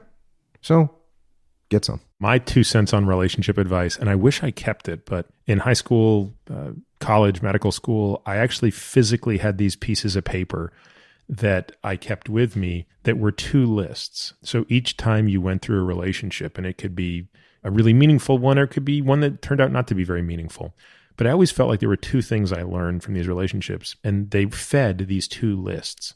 The first list was things that I now believe are absolutely essential in the person I'm going to spend the rest of my life with. And then the second list was things that I under no circumstance am ever willing to tolerate in a person. And every relationship should be able to add at least one thing to those lists. And by the way, the best relationships will add to both of those lists. So, and it's hard in the moment to think about that. Like sometimes you can only think about that in the months that follow or beyond. I wish I still had those things because I remember some of them. Protocol checklist for relationships. It yeah, would have been good. But I wish I still had it. And I don't know. Luckily, my kids, I say luckily, my kids are still young enough that we haven't had to have those discussions yet. These will be things that we talk about at some point. And I don't know. That's a whole other world, frankly, that I don't want to think about, which is it's one thing when your heart's broken. It's another thing when you, I imagine for parents listening to this, it must be much worse when your child's heart is broken. I got a lot of experiences in this in the SEAL teams because you always had guys that were in a relationship. One of your friends, one of your bros in the platoon is in a relationship with a train wreck, legitimately a train wreck. And it's so clear. It's so obvious. You're looking at him and there's not one single way in any possible situation, any possible thing that you can say that's going to get him out of the scenario. They're going in.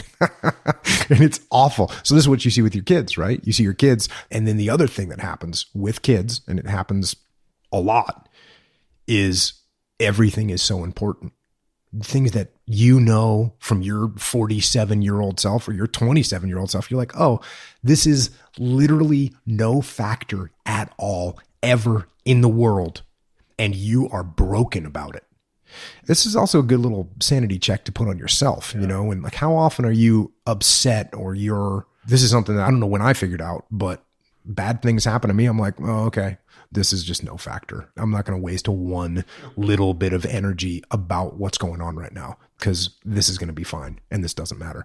But believe me, I've had conversations with especially my older daughters because I think, well, for me, my daughters are a little bit more, they will care more. Like my son, oh, really? Whatever. Like move past stuff, just no factor. Just that mentality. And although in each of my daughters is particular in their own way, they can move past some things, other things maybe not. But you're looking at them going, this will have no bearing. I remember telling my daughter, I remember saying, hey, the girls that I went out with in high school, I can't even remember them. They don't even exist. And of course, when I was 15 years old and I had the girlfriend, she was the whole world. She was the whole world. I haven't even thought about her. I haven't thought about her in 30 years. It's zero factor. And that's where you're at right now. I know that this situation, it seems like it's the whole world, whether it's school, whether it's grades, whether it's some boy. And you think it's a big deal? It literally means nothing. But here's the deal. I could say that over and over and over again, just like I could say it to a young SEAL that's going out with a girl that is a disaster. And they're not going to listen to you because they can't. They get trapped in that heart-shaped box and you can't use logic. It doesn't work. Very seldom. Just hearing you say that, I'm reflecting on all of these things that anyone listening to this can imagine, right? Which is all of these things that we thought mattered so much. And then, of course, they don't. One of my favorite TED Talks, arguably still my favorite TED Talk, it was maybe 2010, 2011, Rick Elias, R-I-C, we'll link to it, E-L-I-A-S. Very short talk, 7 or 8 minutes. And he was one of the passengers on the U.S. air flight that landed in the Hudson, actually just 10 years ago. That was January of 2009 was that flight. And his TED Talk, and Rick has now become a good friend, and I actually can't wait to have him on the podcast at some point. His TED Talk is so much for me like the David Foster Wallace commencement speech, This Is Water, which are just things I listen to so often because they're such stark reminders. And one of the things that he talks about is having this gift of knowing you're going to die in a minute. And I've had the luxury of not only getting to know Rick closely to be able to speak about that in much more detail than he can talk about in a 7-minute TED Talk, but I also went on to meet another guy who I've since introduced Rick and this other guy who was in a very similar situation. He was in a helicopter crash, and it turned out he had about a minute until impact. He survived. One other person survived. Everybody else was torn into pieces. Like, I mean, he was trapped under shrapnel and metal, looking at dead people all around him that all died in the helicopter crash. And independently, they both describe it the exact same way, which is 1, time slows down to a degree you can't imagine. Taking a detour for a moment, people who have survived the jump off the Golden Gate Bridge all say the same thing. That's about a 2.9 to 3.1 second fall, 220 feet until you hit what will turn out to be concrete when you hit the water, the Golden Gate below the bridge. Every one of those survivor accounts that I've read says the same thing. It's the longest 3 seconds of your life. I mean, feels like minutes, right? And so similarly, both Rick and Dan, this other guy, are talking about that minute that you're just waiting to die. It's like, takes forever. Second thing they both said independently, not scary, because Dan didn't even know who Rick was until I introduced them, even though Rick had already given this talk. Now, for me, that's hard to imagine. I think for you, that's not hard to imagine. I feel like you understand what that would mean. For me, I don't know. I think that would be really scary. But I think the part that they also both talked about really resonates with me, which is how sad it is. Like, you just don't want it to end. You're sort of like, I'm not ready for this to be the last moment. There's something else I want to do. There's one more hug I want to give. There's one more person I want to see, or, these things. But both of these guys have this incredible gift, which I think to some extent you've also captured through seeing things that our sanitized world doesn't show us, which is you very quickly start to realize what's worth putting energy into and what's not. And that's one of these things that Rick talks about is when you basically die and then miraculously don't, and you get a gift, which is you get a do-over in life, you really start to think about, he describes it very eloquently, which is just like all the time I wasted on all the things that don't matter. And yeah, this just fits into that category, right? It's negative energy, it's sad energy, it's all of these things. And I do it every day, Jocko. I mean, just a week ago, someone said something on Twitter, which why I'm even looking at Twitter and reading comments, like I need a smack in the head for that, but I don't often, but sometimes I do. And sure enough, it's Twitter, right? Like it's literally the world's worst neighborhood.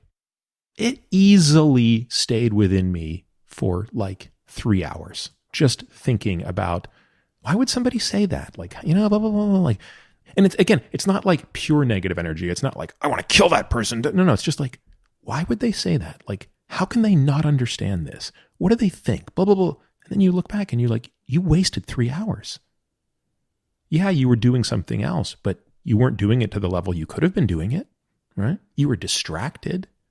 You pride yourself in never having a phone at the dinner table. Okay, great. Give yourself a pat on the back. But how many times are you sitting at the dinner table and your mind is somewhere else? At some email that some patient sent you that was snippy and they were rude and blah, blah, blah. And it's like, dude, you're wasting time. So, I mean, can you come up with a protocol for that? Because to me, that is the problem of civilization, is like we have lost track of what problems really are. Well, I can tell you one protocol is go overseas and have your friends and see a bunch of guys sacrifice their lives and come home and then realize that you talk about these guys, how they realized they were given this gift. Like that's how I feel every single day. I can only imagine. And I think many of the guys that serve in the military and women that serve in the military that went overseas and spent that time over there, like I said, hey, maybe it's not a good chance you're going to get killed, but you got to face the fact that, yeah, it's going to take some luck to get through this. And you realize life is a gift without question. Without question, it's a gift.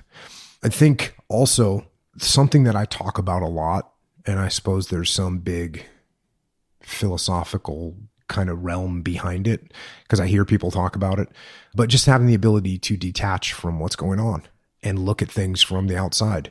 And this is something that I specifically know for a fact that I started doing when I was in the SEAL teams. I know why I started doing it. I understood the benefit that it gave me, but I started applying that to basically everything that happens to me. Is oftentimes I just am detached from what's going on so I can see that, oh, this doesn't matter. This thing right here just doesn't matter. It doesn't matter to me. These things are not important. And from a leadership perspective, I talk about the same thing because good leaders, they realize what's important and what's not. And a bad leader gets wound up about something that doesn't matter.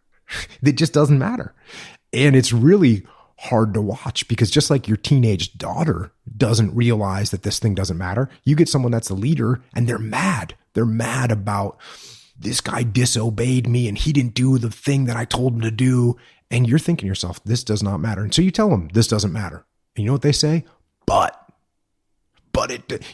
you don't see. No, it's like, no, I'm telling you, this doesn't matter. I talked about that on my podcast. When you get good at jiu-jitsu, you realize that there's some things that don't matter. Like it doesn't matter. Someone's grabbing your hand, your arm here. That doesn't matter. What matters is what you're doing over here with your hips. That's what matters. And so the more advanced you get at jiu-jitsu, the more you realize what's important and what matters and what doesn't matter.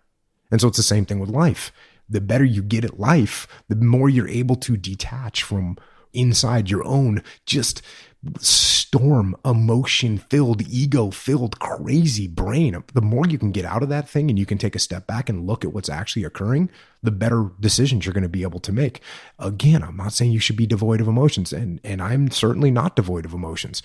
But I know that if I'm going to make a decision, I want to take a step back from those emotions. I want to take a step back from that chaos and mayhem, because so you can actually see what's important and what's not. Because you're 100% right. When you're going out on an operation and you're going into an area where there's been 20 guys killed in the last 2 months from big IEDs that blew up. By the way, you have no control over that. Like, okay, you do your best. You study the intel. You do mine clearance, that you try and take the routes that have been cleared. You do all those things. Great. That's fine. It doesn't matter. You can still get blown up and you can still die. That's the way it is. So you say to yourself, okay, you accept that. And now when you come home after you do that for an extended period of time, you come home and you're like, I'm actually, this little thing over here doesn't really matter. I'm going to be all right. I mean, the IEDs are, I can't imagine that, because I don't know why. It just strikes me as by far the thing I would be most afraid of if I were in the situation of those soldiers. Because as you said, I don't know what the hell you do about it. Like, you could do everything right. Not that you can always do everything right, but it's different from saying, well, no, look, if I'm in a theater of combat, I can be more defensive. I can take this posture. I can take less risk. Well, like IED. And especially, as you said, in areas where they seemed completely endemic. I mean, they were as ubiquitous as sand. Yeah, what do you do then? Well, the thing that's interesting that you're saying is that would worry you the most. Yeah, paradoxically, right. The thing I have the least control over, I would spend the most time wasting time thinking about. And you wouldn't. Well, hopefully I would have been working for you and you would have beat that out of me. It would have been like, okay, there's nothing we can do about that. Well, actually there is. There's some things we can do. There's some things we can do to mitigate the risk, and we're going to do those things. And once we've mitigated the risk to the best of our ability, now we're going to worry about the things we can control, and we're going to focus on the things we can control. And that's what we're going to do to get through this. Because you do not want to get stuck like that. No. And my guess is you saw people who couldn't get out of that way. I mean, there must have been guys that were paralyzed by that fear. There definitely are. That's one thing that I don't want to say this as a rule, but it makes me nervous when people are nervous, right? When you're nervous, you're going to hesitate. When you're nervous, you're thinking about the wrong things. So it made me nervous. When guys were nervous, I didn't like it. I liked when guys were confident. They weren't scared. That's the guy that's going to do something aggressive that's going to keep everyone alive. Because, oh, we're getting shot at from over, I'm going to go attack that person. As opposed to, oh, we're getting shot at, I'm going to hide. Because when you're hiding and you're not shooting, guess what the enemy's doing? They're maneuvering on you. They're going to kill you. So I think about that to this day. Some situations happening to me, I don't hide from it. I'm going to go after it. I'm going to get aggressive. Like, I'm going to default aggressive. That's going to be my mode. Because to sit back and allow and wait things to happen to you, the more you do that, the more defensive you are, the more defensive your mindset is, the worse things are going to turn out. Let's go back to training, because I've never really heard the full story of how you make this progression. So when you show up as an enlisted kid in the Navy, it's like you and a billion other kids, right? How many of you are actually thinking, I'm going to go to BUD/S? Is that the next step? Like after you do some basic period of time in the Navy? I have no idea what the number of people that join the Navy to be in the SEAL teams is, but you end up with a bunch of people that go to basic SEAL training, and a bunch of them don't make it. So how long were you in Orlando before you came out to San Diego? 8-week Navy boot camp. Navy boot camp is pretty straightforward. What you're learning in the Navy, you're in some kind of an industrial job. Right? That's what you're doing. That's what the regular Navy does. They're running engines. They're maintaining weapons. They're working on the ship. That's what you're doing. You're doing some kind of a mechanical, generally. That's what the Navy is, right? It's a bunch of ships. The ships are big machines with engines. Oh, you might be working on aircraft. Guess what? Or you're flying an aircraft, or you're navigating the ship, right? So everything is a technical. And so you have pilots in the Navy that are distinct from Marines, which also have pilots, yes, correct? The Navy has pilots. The Air Force have pilots. The Marine Corps has pilots, and the Army. Everyone has pilots. Mm-hmm. I want to say the Navy has more aircraft than the Air Force does. I might be wrong about that, but it's very similar. And the Army probably has more aircraft than both, because they have helicopters and they have A-10. So every service kind of has their own thing. And just like the Army has boats, right? The Army has boats. The Marine Corps has some kind of boats as well. So yeah, everyone's got a little bit of everything. But what I'm saying is the Navy is pretty technical. Yeah, there's less hand-to-hand combat in the Navy than the others, presumably. Oh, no doubt about that. And that's one thing that's a disadvantage for the SEAL teams. The disadvantage for the SEAL teams is you don't have the basic infantry. Because you go through Army or Marine Corps boot camp, you're getting basic infantry skills, whereas the Navy doesn't give you basic infantry skills. Now, are there guys that go from being in the Marines to the SEALs? There are. You have to get out. You have to transfer. You have to go into the Navy. But it happens. Oh, so when you enlist as a Marine, you're not enlisting in the Navy first. You're in the Marine Corps. You're directly in the Marine Corps. Yep. Okay, so 8 weeks in, 8 weeks out, you now go straight to BUD/S? Yeah, and then you go to BUD/S. Well, and this is one of those things where what they do right now is you go from boot camp, you go to, I think it's like a prep course where you go for 2 months in Chicago, and you basically run, swim, and get in good shape to go to BUD/S. Okay, now you were already in pretty good shape showing up, I'm guessing. Did you know what you were going to have to do, and did you train to do that back when you were in New England? We had no idea. So, for instance, if I thought, well, I know we're going to do a lot of pull-ups, so I'm going to do a lot of pull-ups. What was a lot of pull-ups to me when I was 18 years old? A lot of pull-ups was like 5 sets of 12. right? That's what you're going to do. That seemed like a good workout. Now, I mean, I do hundreds and hundreds of pull-ups when I do pull-ups now. Hundreds and hundreds, 500 pull-ups, right? That's a normal workout. But I didn't know that. So you go to buds and you don't know it. Just same thing with push-ups. Like, you're going to do so many push-ups. So no, I wasn't ready. You weren't ready for buds. The kids now are much more prepared because they know more about what's going to happen. There's training programs. You can watch you can watch all of buds. I didn't know anything about buds. So buds is basic underwater demolition. SEAL training, yeah. SEAL training. And how many weeks is it? The basic part is 26 weeks. So it's 6 months. And what is the process, or what is the attrition rate over that 26 weeks? Is it mostly in the beginning? Yeah, it's mostly in the beginning. Yeah. 70 or 80% attrition rate. And is the hell week very early in that? It actually changes around. When I went through, it was like the 5th week, I think. And it's somewhere around there. Maybe it's the 4th week, maybe it's the 6th week, but it's somewhere around there. They give you a month or so to get ready, and then you go through hell week. And hell week, is that the greatest period of attrition? It is the biggest period of attrition, yeah. So let's talk about what hell week is. You do a bunch of working out for 5 days. And the conditions are pretty tough. I mean, you're in San Diego. The water ain't warm. Yeah, the water's cold. You don't sleep, and you work out a bunch. The thing is, man, people make SEAL training into this mythical thing, and it's really not. But you've told me stories. I remember you telling me about a guy who was in your class who was like the top water polo player coming out of UCLA. Like, you couldn't create a better aquatic machine, a better specimen for sure than someone who can keep their hands out of water, maneuver, and propel themselves. Like, I am as good a swimmer as the average schmo out there. I can't do that very well. So how does this guy not pass buds? Didn't want to be there, apparently. So that's the part I'm interested in, right? It's like the mental fortitude that is required to suffer. Yeah, but there's knuckleheads that make it through. I'm telling you. I mean, I've had a couple of my buddies reach out to me and say, you said buds is easy. It's not. And they're right. It's not easy. And I had as hard of time as anyone. I made it through one class, which means I didn't get rolled back. But what does that mean? When I went through, if you failed, there's 3 phases that you'd go through. And you know what? Don't quote me on this stuff. It's like kind of what I remember. But in first phase. So basically there's 2 things going on. 1, they're waiting for you to quit. Yes. But 2, there's metrics you must hit during the workouts. Yes. So run, swim, obstacle course, and then they have these other kind of evolutions that are just going to crush you. So like underwater knot tying. You go down to 15 feet. They've got a little cord down there. You tie a knot on it. They give you a thumbs up or a thumbs down. You retie it, and then you go up. You get a breath. You come down. You tie another one. This is a kind of thing where it's like, it doesn't sound like that big of a deal, but a bunch of people fail underwater knot tying.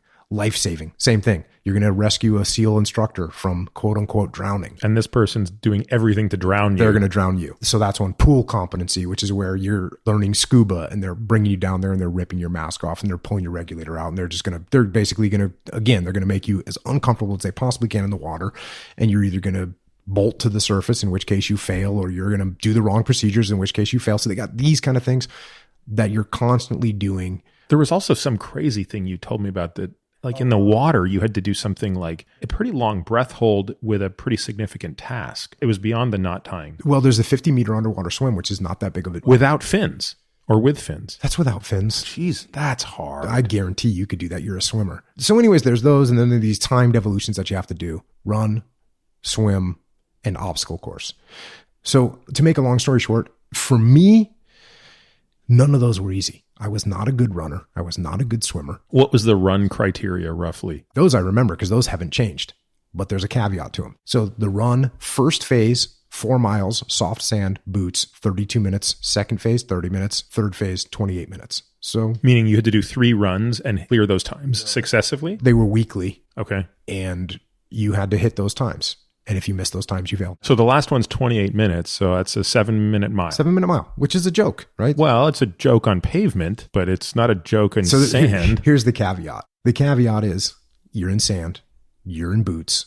You, the night before, did 1,000, literally 1,000 8-count bodybuilders, which is like a burpee with another movement in there.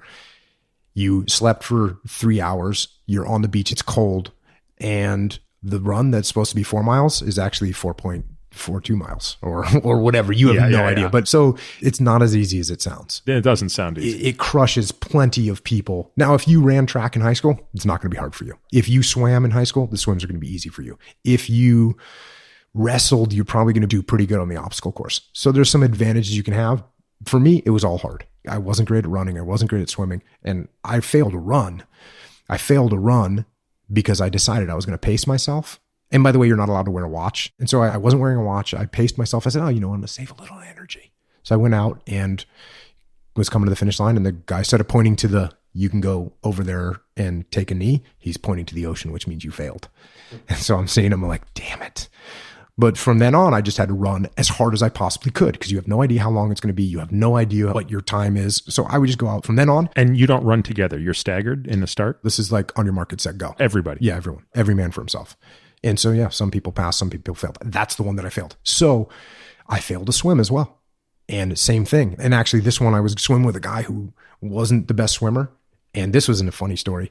I swam with a guy who is not a great swimmer. And there's something called guiding, which means you're looking at the shore and you're keeping yourself going in a straight line. By the way, what are you wearing when you swim in the ocean? What we used to wear was crappy, useless wetsuit tops with a beaver tail bottom that let water flow through them. It was almost pointless. Nowadays, they wear a little bit nicer of a shorty wetsuit. So when you guide, you're keeping the distance. You're keeping the distance. You're going in the right direction. So myself and my swim buddy, we failed to swim. And so now we're all lined up with all the other people that failed to swim. And we have to go and explain what happened. And my swim buddy, he says, what went wrong with you guys? And I said something like, didn't swim hard enough, right? Which is the right answer. My swim buddy says, Willink doesn't know how to guide, meaning it was my fault. And I was kind of taken aback because I didn't expect it. And the instructors were like, okay, fine. They split us up and put us with other swim buddies. And I passed the next one and this guy failed it again. But this all happened in 1 week because you said a lot of people have to repeat buds, right? There's a lot of people that get rolled back, which means you got hurt or you failed. So when I went through, and again, this is to the best of my recollection, because here's the thing, man, SEAL training is a little tiny fraction of your career. No one freaking cares about it. We never sit around in the telling SEAL stories teams and talk about it. Like, it doesn't matter. It doesn't matter. No one cares about buds. Here's the deal with buds. You work out a bunch for 6 months. That's the deal. You compare buds to being in a convoy, getting ready to roll out in the city of Ramadi or getting ready to patrol out of one of the forward operating bases there. The mentality is not even close. It doesn't compare. Does buds accomplish what it sounds like is one of the most important, or two things that seem the most important? One, making sure that the soldier is physically prepared at a certain level. And two, and perhaps more importantly, making sure that the mental fortitude is at a level as well. I'd say it does a decent job. You get like probably a 90% solution on those. Physically ready, like, yeah, 90% of the guys come out of there and they're pretty good to go. Once they get to a team, 90% of the guys, they get out of there and they're pretty good to go as far as like, hey, we're not going to give up. But you still end up with guys in the SEAL teams that are totally weak and totally mentally pathetic. And it's just the way it is. Every organization, you can't perfectly screen anything, right? I mean, it just doesn't work. And I'm guessing that buds is not a predictor of your success as a SEAL. In other words, buds has almost zero prediction of what someone's going to be like as a SEAL, because you can be a great athlete. Right. It doesn't test leadership, for example. It doesn't really test teamwork to a high level. Sure, there's teamwork things that you have to do, but you can play the game to get through the training. And then you can show up at a team and be a complete idiot and look out for yourself. And then you're not a good team member. Does it test intelligence? Barely. Yeah. So you've got intelligence, intuition, leadership. There are lots of things that are necessary to succeed as a SEAL. Yeah. Buds is pretty, as far as all that stuff goes. Yeah. If you took guys and said, okay, this guy did great in buds, what are the chances that he's a great SEAL? It's a random number generator. It's a coin toss. Yeah, it's pretty much a coin toss. There's guys that go through buds that are studs and they're just horrible SEALs. They're just horrible SEAls and no one wants them. So we don't hear about these SEAls. Like, we sort of think, well, if you're a SEALs or if you're a Ranger or if you're Delta, like if you're elite of the elite, by definition, it's a meritocracy. Isn't everybody perfect? Everybody's awesome. That's the funny thing, is everyone thinks, oh, if you were in the SEAL teams, then you're a great leader. If you're in the SEAL teams, then you're got incredible teamwork. And everyone thinks that, but no, it's not true at all. I'm a perfect example, because people think, oh, Jocko's super strong or Jocko's super athlete. I'm not a super strong and I'm not a super athlete by any stretch. I'm kind of like average.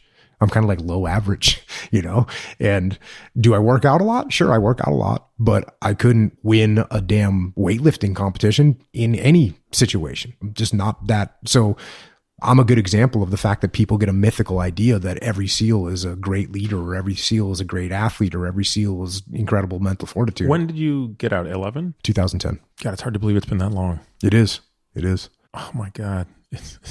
Time does go faster the older we get. Yes. Yes, it does indeed. What was the hardest transition for you to getting out? Your kids were young. Pretty young, yeah. What was it like? Were there moments when you're at a stoplight and it occurs to you like no one's actually trying to kill you? That's coming home from deployment. When you come home from deployment, that part is a very clear one, especially my first deployment where we were in vehicles all the time and the IED threat was high and you were getting used to it. And we were doing convoys in Baghdad and it was like, okay, cool. These people, we don't want to let them in our convoy and you're driving really aggressive. So there's a little bit of that. But once I came home, I was, from my last deployment, was doing work, and you get rid of those feelings after a little. We had a little, when we came home from Ramadi, we had a little, I'd call it a little decompression time where it wasn't formal, but we were going hard. We were celebrating life. I'll put it that way. We were happy to be home. We were mourning the fact that we lost guys, and we were a little bit, I know I personally was just going, living hard. We'll say that, living hard. Was it hard for your wife to sort of, I guess it's hard for me to put myself in her shoes or your shoes for that matter, but more so in hers to think, I've kind of been holding down the fort here and I'm really glad you're home, but I'm confused as to why you're doing this? Or was she totally understanding of? My wife is a saint. And first of all, when I was gone, my wife was raising our 3 kids at the time. She was holding down the fort. She was giving me zero concerns. Like, I was overseas, and as far as I knew, everything was fine. Everything was perfect. No water heater was broken. No car was broken down. No kid was sick. No diapers were being changed. Everything was just handled. That's what was going on. And then my wife was going to visit my guys that were wounded in the hospital. My wife was going to my guys' funerals, and she was doing that. And by the way, when you've got families of SEALs that are going to the funerals of guys from the task unit, every single one of those wives knows that there's just a coin toss that that's not my husband, that's not my son, that's not everybody. They feel that, right? So basically, when you're going to bury one of your spouse's teammates, there's no way you can't think that what are the chances that this is my husband? And it never occurred to me until you just said that, but you're not there. No. I never really thought about that. Yeah. The funerals are the families without the soldiers. Well, there's SEALs there that are back. But many of the families are going without their spouse. Yeah. So everyone from Task Unit Bruiser, every one of those spouses' kids, they're all going and they're seeing one of their dad's friends get buried. So your kids, was your oldest even old enough to have gone? My kids did not go. No, my kids did not go. When they got older, and there would be, especially my son, I would take my son. If a SEAL gets killed, we'll go to the memorial service because I want him to see what it's about. You know what I mean? You need to understand what this is, because everyone thinks, like I said, when you're a kid, you think, oh no, this will never happen to me, but you got to realize, no, this is real. This is what happens. And that's part of life. That's part of war. And all the glory that people talk about a war, they don't show this part of it. So, but my wife was doing all that. And so when I came home, man, she was just happy I was home more than anything else. And my wife has always been very emotionally independent. She also knew that I'm not normal. And she made that pretty clear to me maybe a year or so ago when I was explaining something. I was trying to explain the way someone was behaving. And I was kind of saying, well, I would never do that. And she's like, you're not normal.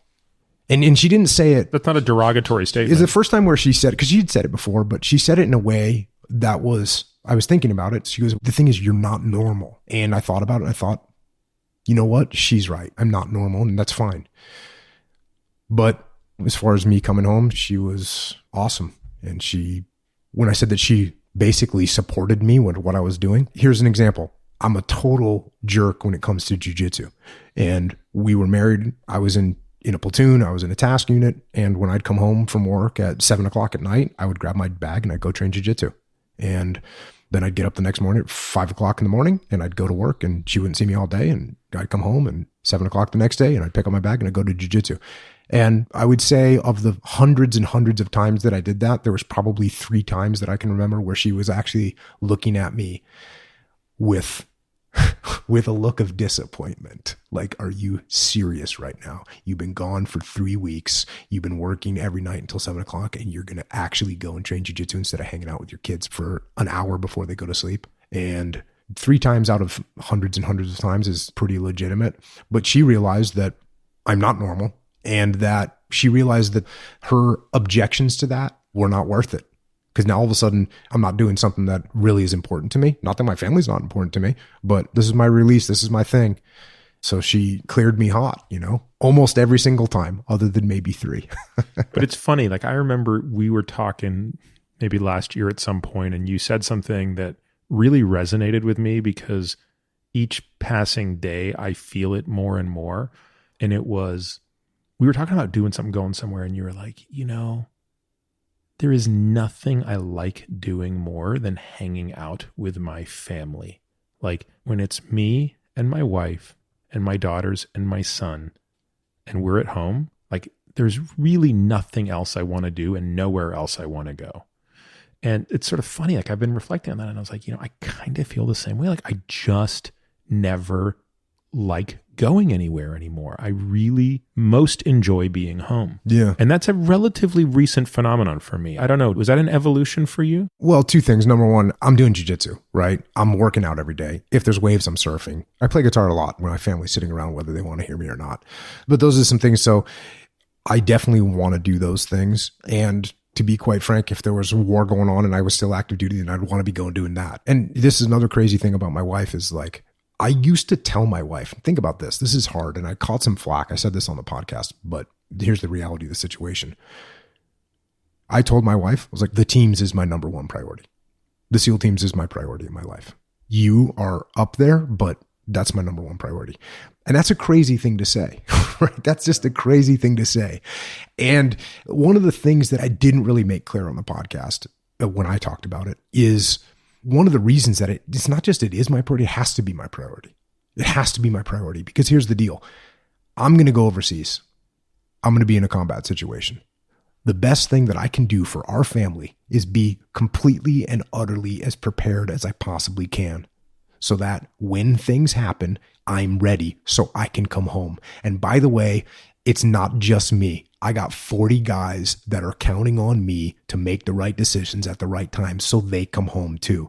So when I say that the SEAL teams is my priority, the reason is because that's my tactical priority right now. So that strategically in the long run, I'll be here in the future and so will my friends. So I had to clarify that a little bit because that's a pretty harsh statement to make. Do you think that most of your peers felt the same way?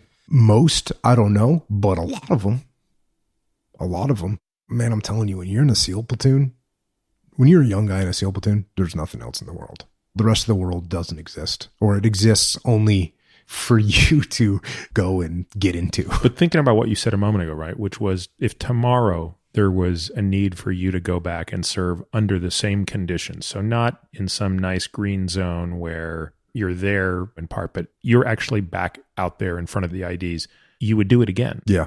Today. Yes.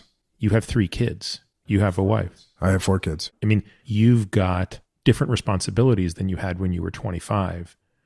And yet you would be willing to go out there and make that sacrifice. And I have to tell you, I wouldn't. Understood. I've never really thought about it until now, but the way you frame it that way, like I would not be willing to do it. I think I'm too selfish. I would not do that. And I wonder how many of your peers today, meaning the guys that you were with in your 20s, in your 30s, who now are in the situation you're in, which is they've been civilians for a decade, they have families. Do you have a sense of how many of them could actually go back and put their lives at that type of risk? A decent amount. Wow. Yeah, a decent amount.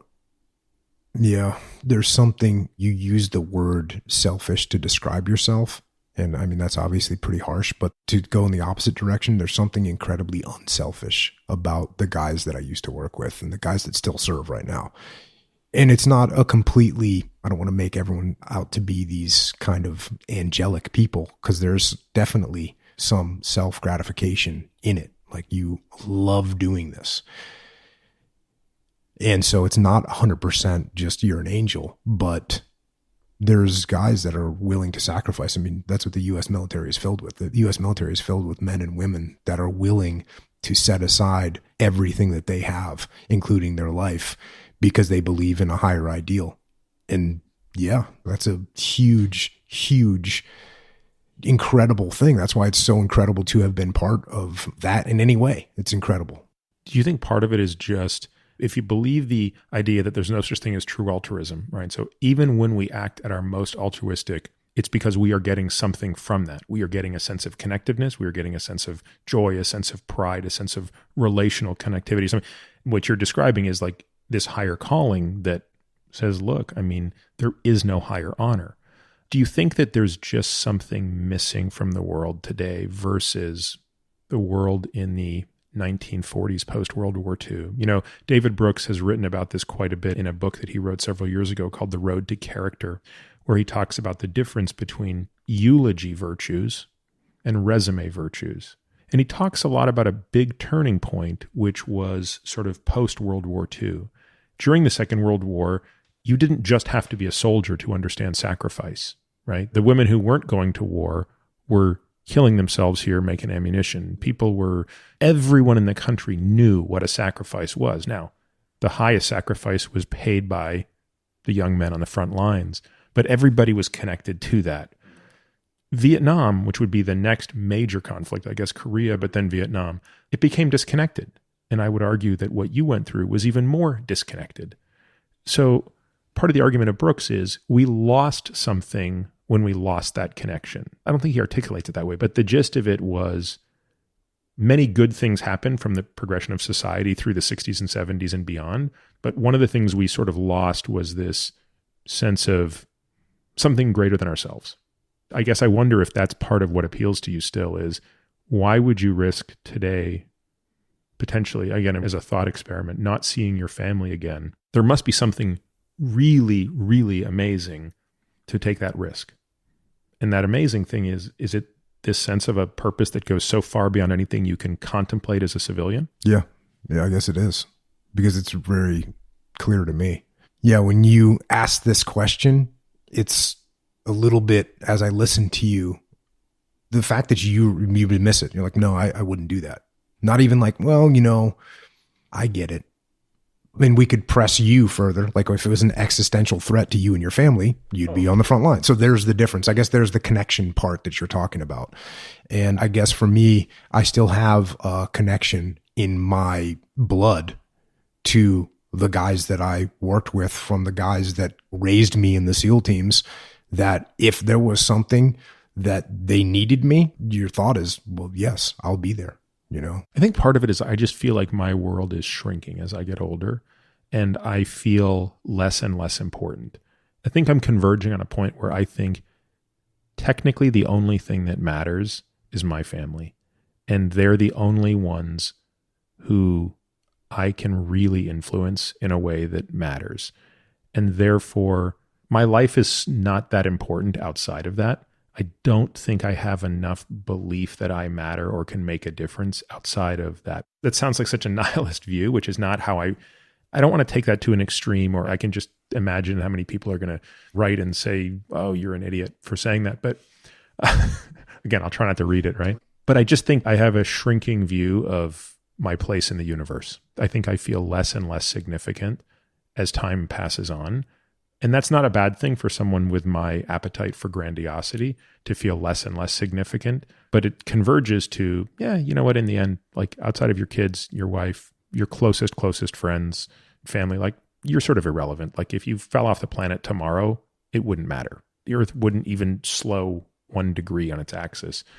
And so more of that effort feels like those are the only people who matter. And those are the ones who I want to make sure I'm doing the best for.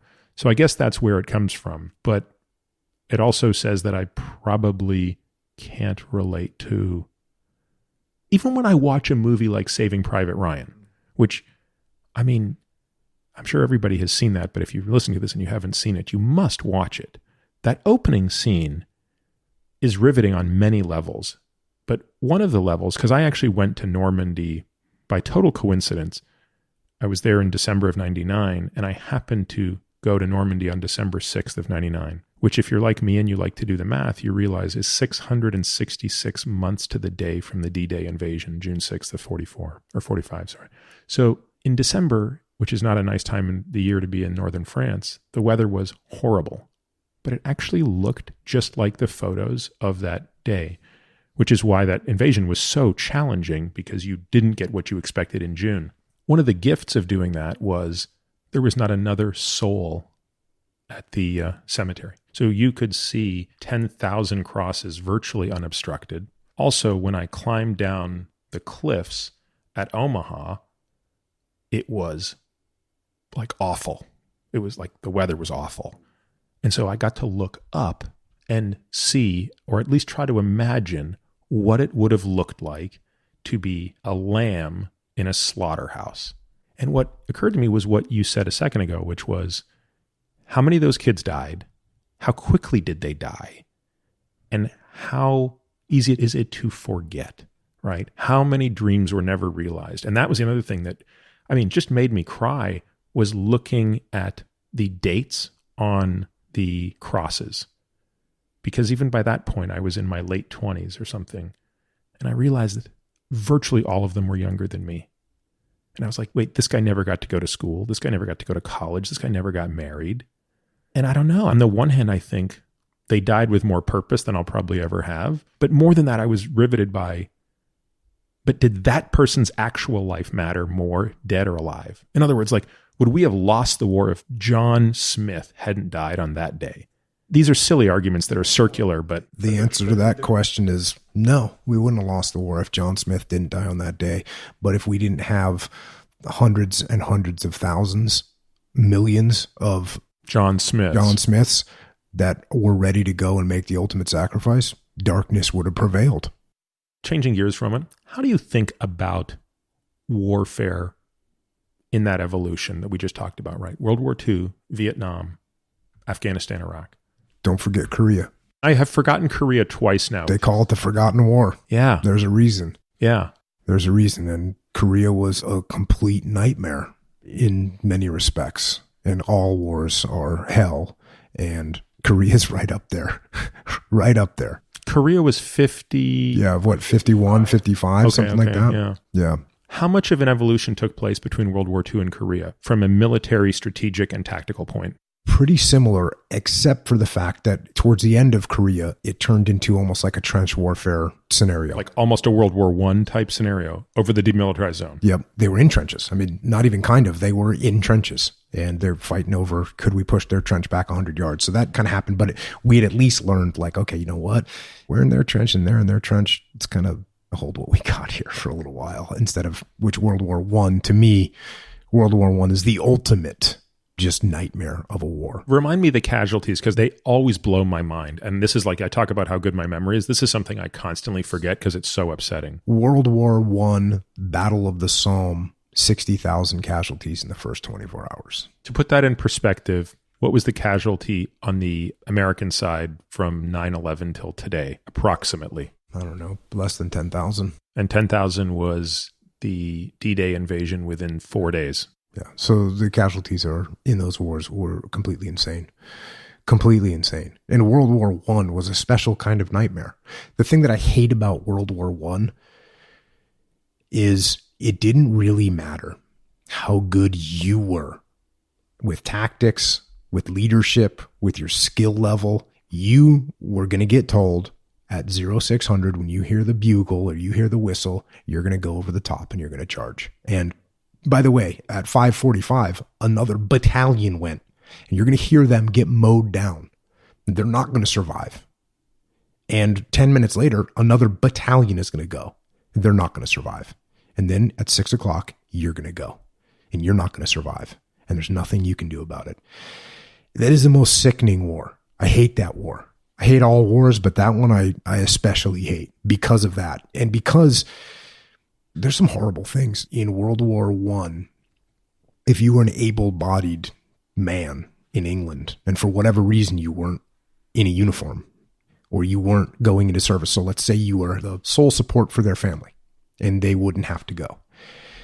There was a thing that the women would give someone a white flower, which means you're a coward. So to think about that, that's the way the society was. And by the way, and then you were going to go and you were going to sit in a trench until you got told to attack, and you were going to die. And the fact that these soldiers on both sides did this day after day, month after month, year after year, it's incredible. It's incredible that no senior leader called bullshit on it. No one said, you know what, this is the dumbest thing I've ever heard. I'm not going to send my 700-man battalion to die tomorrow. I'm not going to do it. You can shoot me. And by the way, they did a podcast about that, Shot at Dawn. They took British soldiers that had serious PTSD and traumatic brain injuries that couldn't fight anymore, refused to fight, bring them out in the morning and shoot them. And they were all pardoned, but it's just crazy. It's crazy to even think about. So that's why I always talk a lot about the fact that people think in the military, you just follow orders. Like, oh, you just follow orders. That's what you're going to do. It's like, no, actually, no. If something's not a good plan, then I'm not going to obey it. I'm not going to obey orders just for the sake of obeying orders. That's a tough one too. And that's a great business lesson, right? That's not cut and dry either. Because if you tell me to do something that's going to get my platoon killed, and I say, Peter, or sir, Captain Peter, I'm not going to do it. And you go, okay, cool. You're fired. And here's one of my other guys who's a yes man, and he's going to take him and he's going to do what I told him to do. So would I have been better to have said, you know what, Captain, I totally disagree with what you're doing. Here's another plan. Here's an alternate. No, do it my way. I really disagree. I think it's going to get people hurt. I don't care. Do it my way. Am I better off at that point saying, okay, I'll got it, and I go and I mitigate risks to the best of my ability? Or am I better off holding the line and saying, you know what, you can find someone else? And maybe that's enough to wake you up and say, wait a second, Jocko's been a great guy. He's been really supportive. Now he's telling me, no, I must be wrong. There's that fine line. Well, it's going to depend heavily on both of those things, right? It's a function of your track record, and it's a function of that person's humility. For sure. For sure. But as the young leader, that's a decision I'm going to have to make. Which is going to be better for me? Which is going to be better for my troops, more importantly? Which is going to be better for my troops? Is it going to be better for me to hold the line and say, boss, this is such a bad plan that I am not willing to execute it. You can fire me. You can send me to court-martial, whatever, but this is a horrible plan and it's going to get people killed. And then you go, fine, you're getting court-martialed. And by the way, here's Joe, and he's going to do what I told him to do. When I read Krakauer's book, Where Men Win Glory, it's a powerful book on so many levels. But a big part of it, again, is the complete and utter futility of the mission that cost Pat Tillman his life. Like, I couldn't understand, and you have to help me understand this. You remember the details, right? There was like, I don't know, it was like a helicopter or a Humvee that was down. Like, they basically had to go in and get a downed piece of equipment and go through what was clearly a completely risky, exposed terrain. And then, of course, on top of that, to die a friendly fire just is the ultimate, injury upon insult. But I'm reading this, and of course, you know how it ends when you're reading it, which makes it hard to read. And you're thinking like, how did nobody, because there was, like, it's been so long since I've read it, but one of the very senior people on the ground, so not in command, but on the ground, was like, this is an awful idea. This is an awful idea. Like, we're going to risk the lives of 10 men to get a piece of equipment. Nope, that's the plan. We're doing it. And you think, well, okay, that story got written by Krakauer because of Pat Tillman. How many times did that story happen? How many Pat Tillmans are there? That's why I tell people all the time, and I tell them in business too, because it happens in business too. But in the military and business, if you're a subordinate and you have an obligation, and in some cases a moral obligation, to stand up and say, hey, I don't know, I don't think this is the best plan. Again, I wish it was that cut and dry. Because there's a good chance that if you're Pat Tillman's platoon commander and you say, hey, boss, this is a horrible idea, I'm not doing it. The general or the colonel says, okay, fine, you're not doing it. Cool. I'm sending this other group of guys. I'm firing you and I'm replacing you. This is what makes leadership so hard. It does happen in the business world too. And what does all this stem from? It goes back to what we were talking about earlier. This is a lack of humility up the chain of command. You've got people that are not humble. You can also take ownership of yourself, because if you're telling me to do something that I don't think is smart and I haven't developed a good enough relationship with you where you actually listen to me, which is, by the way, everything that I'm trying to do as a subordinate leader is I'm trying to get a relationship with you so that you trust me, so that when I actually say to you, hey boss, this isn't a good idea, you listen. And that's the goal, right? Because if I don't take any ownership and it's like, hey, my boss told me to do something and I just have to go do it. Like, no, you have to take ownership of that relationship. You have to make sure that they understand that you have to support them enough so that you trust me. Because if everything that you tell me to do, I object to, well, then I'm just a boy that cried wolf. And eventually you just say, oh, Jocko doesn't want to do anything I say. But if I do what you tell me to do and I support you and I carry out the things that you want me to carry out, and then eventually you tell me to do something and I say, this doesn't make any sense, you'll listen to me. So we have to take ownership of the relationship that we have up the chain of command. Otherwise, you're at the whim of some random person that you don't know and that doesn't listen to you. I can't remember which organization coined this term, but the obligation to dissent is basically what it's called, right? Which is you actually, as a subordinate, you have an obligation to speak up when something is wrong. Not that it's an option, it's an obligation. Is that becoming more ingrained in the culture of the military? It's interesting. Napoleon said that. Napoleon said, if you get told to do something that you know is a bad plan and you execute it, you're culpable. That's Napoleon. So this idea has been around for a long time. As to where it falls out in the military today, it's all over the place. In other words, it's still so, even the style of leadership is that decentralized. When I said it's all over the place, I used the wrong term. I meant that it's scattered. Yeah. So some places have it. That's what I mean. It's heterogeneously laced. Some people are good leaders that listen to the decentralized command, and some people are not. And that's the way it is. And are we moving in the right direction? I sure hope so. I'm doing my best to get it there. So going back to World War I, the time between World War I and World War II is about 20 years, right? Yeah, 1918 to 1939. And when we think about like 20 years ago, seems like yesterday. Mm-hmm. In that 20-year period, what were the significant changes in either technology, strategy, maneuver warfare? Maneuver. Yeah. Because World War II has almost nothing in common with World War I in terms of the fighting, right? Towards the end of World War I, the Germans started to employ decentralized command. That's what they started to do. They started to say, you know what, Sergeant, we got some bad guys over here. Go and figure out how to handle them. This actually came from the Napoleonic Wars, where the Germans, the Austrians, the Prussians got beat up by Napoleon. And they started to say, why are we getting beaten by Napoleon? And what they realized was they had too much centralized command. They had a bunch of fundamental problems. And so they started to make plans to figure out a better way to run their organizations. That's where you find the famous command staff, the German, Austrian command staff. That's sort of like a famous thing. And that's where it started. Well, they didn't really get it going till the end of World War I because it's so hard to change a big organization's attitude. By the end of World War I, they started doing it. They started doing decentralized command. They started doing maneuver warfare. It would have really helped them, but they were way late. They waited till the end, and by then they didn't have the men or materiel to continue the war. So you take 20 years. So they realized that at the end it was working. They still are going to lose. They get crushed by the Treaty of Versailles. And now when they start rebuilding with the attitude, we're going to move fast. We're going to use maneuver warfare. We're going to use decentralized command. And that's what they did. That's what Blitzkrieg was. It was decentralized command, maneuver warfare very quickly. And they would have done exceptionally well and continued to do well, the Germans, had they not started to centralize everything back again to Hitler, who started making decisions and started telling the generals that were on the Eastern Front what to do. What year approximately did Hitler kill Rommel? It was towards the end. It was toward the end, right? It was like 43, 44? Yeah. I've only read one book on Rommel, and I don't know why I find him to be such a fascinating character. I imagine there are Rommel scholars out there. What book did you read? Attacks? Oh, yellow cover. I can show it to you. I still have it. And it's been about 10 years. I thought of doing Rommel on the podcast, and I'm actually going to start it off with how the circumstances under which he killed himself or which he was murdered, depending on what I say it. Very interesting circumstances. They brought him and said, okay, you're either going to go out as a hero and we'll take care of your family, or everyone dies. So what do you want? Unbelievable. Jump in the car.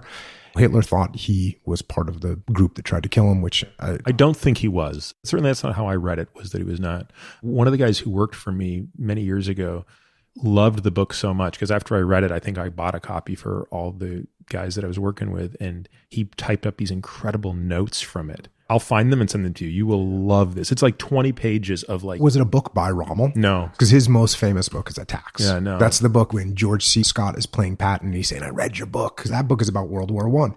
And it's a great book. And there's some really, really good lessons in there. It's written very German, dry, straightforward. These are the facts. Every section has a little section at the end that's like the lessons learned, which is probably the highlight. When I do it on the podcast, I'll probably spend most of my time in those sections. It's also very, very tactical. Now, inside tactical lessons, there are leadership lessons, there are strategic lessons, inside tactical lessons for sure. But it is very tactical, a very tactical book.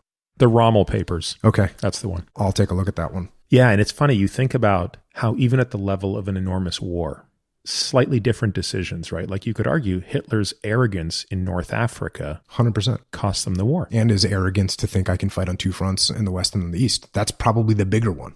And I'll tell you what, the Stalingrad scenario, I covered that one on my podcast. And most of the books that I cover on my podcast are first-person accounts of guys that were there. I covered one that was from a German guy. They're listening to Hitler on the radio talking about the great sacrifice that was made, past tense. These guys are still alive. They're getting said, hey, these guys held the line. They did their best. They fought on. We're going to win because of their sacrifices. They're still alive. They're trapped. They're starving. They're freezing. They're getting killed. But that's what Hitler did. Just wrote them off and said, no surrender. That's it. Horrible, horrible situation.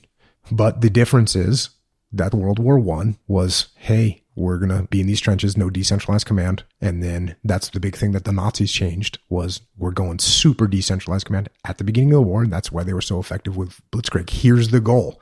The goal is take Poland, take the Rhineland. That's the goal. Make it happen. And these guys were cut loose to go and do that. And they did it, and they did it quickly, and they did it well. And then, like I said, by the end of World War II, all the decisions had been centralized back through arrogance. Because guess what? When you win, every victory increases your confidence and your arrogance, right? And it doesn't take long to tip it in the wrong direction where you think, I can take Russia. Hey, no problem. We've got plenty of time. Winter won't come. Oh no, my friend. Winter is coming. Winter is coming. And that's the big differences there. Now you get to Korea. Like I said, Korea was definitely... Wait, one last World War II question, which is, again, just sort of a philosophical or theoretical thought experiment. If the Japanese had not attacked Pearl Harbor, in fact, if the Japanese had said, we're never going to wake the sleeping giant over there. We're going to just keep mucking around over here on our side of the Pacific Rim. How does World War II end? Would have been rough. Would the Americans have got involved? Eventually. I think they would have. I think so. Yeah. Would it have been too little too late? Could have been. But I'll tell you what, when you flip the switch on the American machine, the production, I'm talking about the industry, like, okay, the warfighters, for sure. Incredible. I mean, I remember speaking of the internet, when the internet first kind of started, I was on some martial arts. I don't even know what they're called back then, but it was like a chat page or a forum. And I was into jiu-jitsu. And so this is like 90. Yeah, this is in the mid 90s. Yeah, this is like 93, 94, 95. 5 maybe. It's when I got internet. I know exactly this moment. And anyways, somebody was talking about the Japanese martial arts and the Japanese warriors and all that. And the incredible fortitude of the Bushido mindset that the Japanese Empire had. And, it was like the first snide Twitter comment I ever made. But, I said the Japanese Bushido warrior spirit was defeated and destroyed by the United States Marine Corps in the Pacific Campaign. And that's the way it is. So the soldier, the Marine, the airman, the sailor from America, man, that is there's another great quote. And I wish I had this quote on the top of my head. It was something along the lines of, when the Germans attack, they yell. When the British attack, they scream. When the French attack, they sing. When the Americans attack, they're silent and they just keep coming. They will not stop. And that is like just such an awesome, in my mind as a kid hearing that, I was like, wow, that's powerful, right? There's no saying what we're going to do is we're going to do our job. We're going to do it quietly. We're going to crush. So on top of this American fighting from a humanistic point, from this culture, this warrior culture, that's what we have in America. Then you want to talk about what we've lost a little bit. We still have it, but there's no doubt there is an American culture of fighting, which is deep. right? It's deep. It's part of American culture. Like, we're warfighters, we're revolutionaries. And do you think it's because we are close enough to our independence relative to some of the other countries? I certainly hope so, because you're right. I always say that, hey, when people get a taste of freedom, that's like the ultimate peacemaker, right? You want a country to be free or to stop being hostile, give them a taste of freedom. Give them a taste of freedom, and people start seeing that. A vast majority of people will say, wow, I like this lifestyle. You know what people don't want? Freedom. The people that don't want freedom are the people that fear that their status will come undone because they'll be judged on their performance. This is really, right? So if you take a country where there's no freedom and freedom starts to manifest itself, the people that will be scared of the freedom are the people that think, if there's freedom, I'm going to be tested against everyone else and I'm going to fail. So I'm just going to keep everyone under the heel. Now, do you buy the argument that certain parts of the world, let's just take Egypt as an example, benevolent dictatorship is a better model than freedom? Or do you say that freedom can be included within benevolent dictatorship? In other words, I don't want to expose myself as the complete ignoramus that I am when it comes to the politics of the world, but could you make the argument that under a Mubarak style of leadership where basically the fundamentalists were shut out, right? I think where you're going with this is to find out my opinion. I think that those types of situations can be good to usher in true freedom over time. That's what I think. Because what you have there, exactly that situation, you've got the Muslim Brotherhood that is scared of freedom because they're going to end up in a situation that they don't have any control over, that they're going to have to compete with other people, that they're going to be judged on their merit rather than just being judged on their force, right? And so they want to stop that. So then you have the government come in and say, okay, you know what? We're going to impose freedom. We're going to impose discipline, right? We're going to impose discipline on the situation, get rid of people that feel that way. And then hopefully that creates a culture where we can eventually evolve to a truly free society. I mean, the biggest challenge with this, it actually was something that my daughter and I talked about 2 nights ago, just by a complete random coincidence, but it was our turn cleaning up the kitchen. And I don't know how it came up, but somehow she asked me, she said, who is your favorite president? And I said, probably Lincoln. And I gave all my reasons. And I said, but you could ask 10 people, and I think half of them would probably say either Teddy Roosevelt or FDR, and kind of walked her through sort of high level history. And she said, well, what about recent presidents? And I said, it's really tough, Olivia, to evaluate a president whose presidency has taken place in the last 40 years. And I don't know if my argument to her made sense, but she seemed to get it, which was like, look, by definition, any decision a president makes is brutal. Any book you read on presidents, it's like no easy decisions come to them. So by definition, they're only dealing with the world's worst decisions. And maybe part of me getting a little older is realizing the humility of that, which is it's a very long arc of history to be able to truly judge what another person did. And I think, if anything, I've got more empathy for things that at the time I felt very strongly about. Like, I remember very strongly in 2004 seeing Bush talk about what was clearly looking like a botched war in Iraq. I just wanted him to apologize. I just wanted him to say, I screwed this up. Here's a plan to fix it. And he didn't. He kept doubling down on, no, this is right, this is right, this is right. And I remember just being completely turned off. Right. And of course, now I look back and I said, look, if we're going to be brutally honest, Olivia, I don't think we have enough time to know if any of these things made sense. You could argue, well, I think it's been enough time since Vietnam to say that maybe that wasn't the right thing. But even there, once you really start to understand what happened in Vietnam, and now that it's become quite clear how long, meaning how many generations of presidents had seen what was happening there, it's not just about blaming one president either. You can't just say, well, look, this was Johnson's war, or this was even Kennedy's war. No, this goes back. This goes back to probably Truman, right? So this idea that you can't look through the retrospectoscope with a short lens is a scary idea on some ways when you consider how reactionary we can become, right? Another point to that is you're making decisions with what you know at the time, right? Of course. This happens a lot with combat where people want an armchair quarterback in hindsight, right? It's not even just armchair quarterbacking, which is, hey, I'm sitting out here and I could tell what you could do, but we're armchair quarterbacking in hindsight with all the perfect knowledge that we have. You don't have that situation. You're making decisions based on what you know at that time, and you're making the best decision you can. And it's almost impossible to actually get in that person's frame of mind when they're making those decisions. So not only does it take time to pass to see if that was the right decision or not from a presidential standpoint, but you got to look and say, what did they actually know at that time? And okay, you can say, I would have done something different. Really, you would have done something different. And here's another thing that can happen. You can make a great decision and things can go horribly wrong. And you can make a bad decision and things can be fine. That was a flip side of the discussion with her, which is on one level, presidents have to make these really hard decisions and they only have so much control over it. On the other level, it's like you almost wonder how much they matter sometimes when, especially when you talk about things like the economy. Every president wants to take credit for a good economy. There's like 100 other forces there, right, that are playing a role. How much credit does Clinton deserve for the booming economy in the late 90s? I don't know. I've read arguments that say none. I've read arguments that have said all of it. Probably neither of those extremes. Yeah, there's all kinds of factors playing into all those situations, but the economy is obviously... It's one of my favorite examples of things like the presidents touting what the stock market is doing, like they've got their hand on that scale. Yeah, especially if they knew what was going to happen, which it's going to go down. They might want to keep their mouth a little bit to themselves when they start bragging about how good the economy is doing, because it's never going to keep going in that direction for too long. So now World War II to Korea is a very short period of time. What was the big strategic, tactical, or technological change, even though it was a bit of a reversion to this horrible sort of trench warfare? It was. There wasn't that much time between these two wars, actually, and a lot of they called up veterans from World War II and said, okay, reload, we're going again.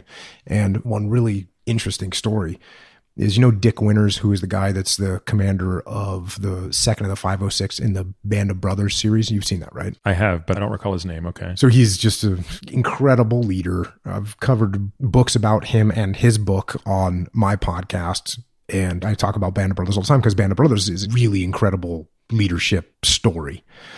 And Dick Winters got recalled to go to Korea.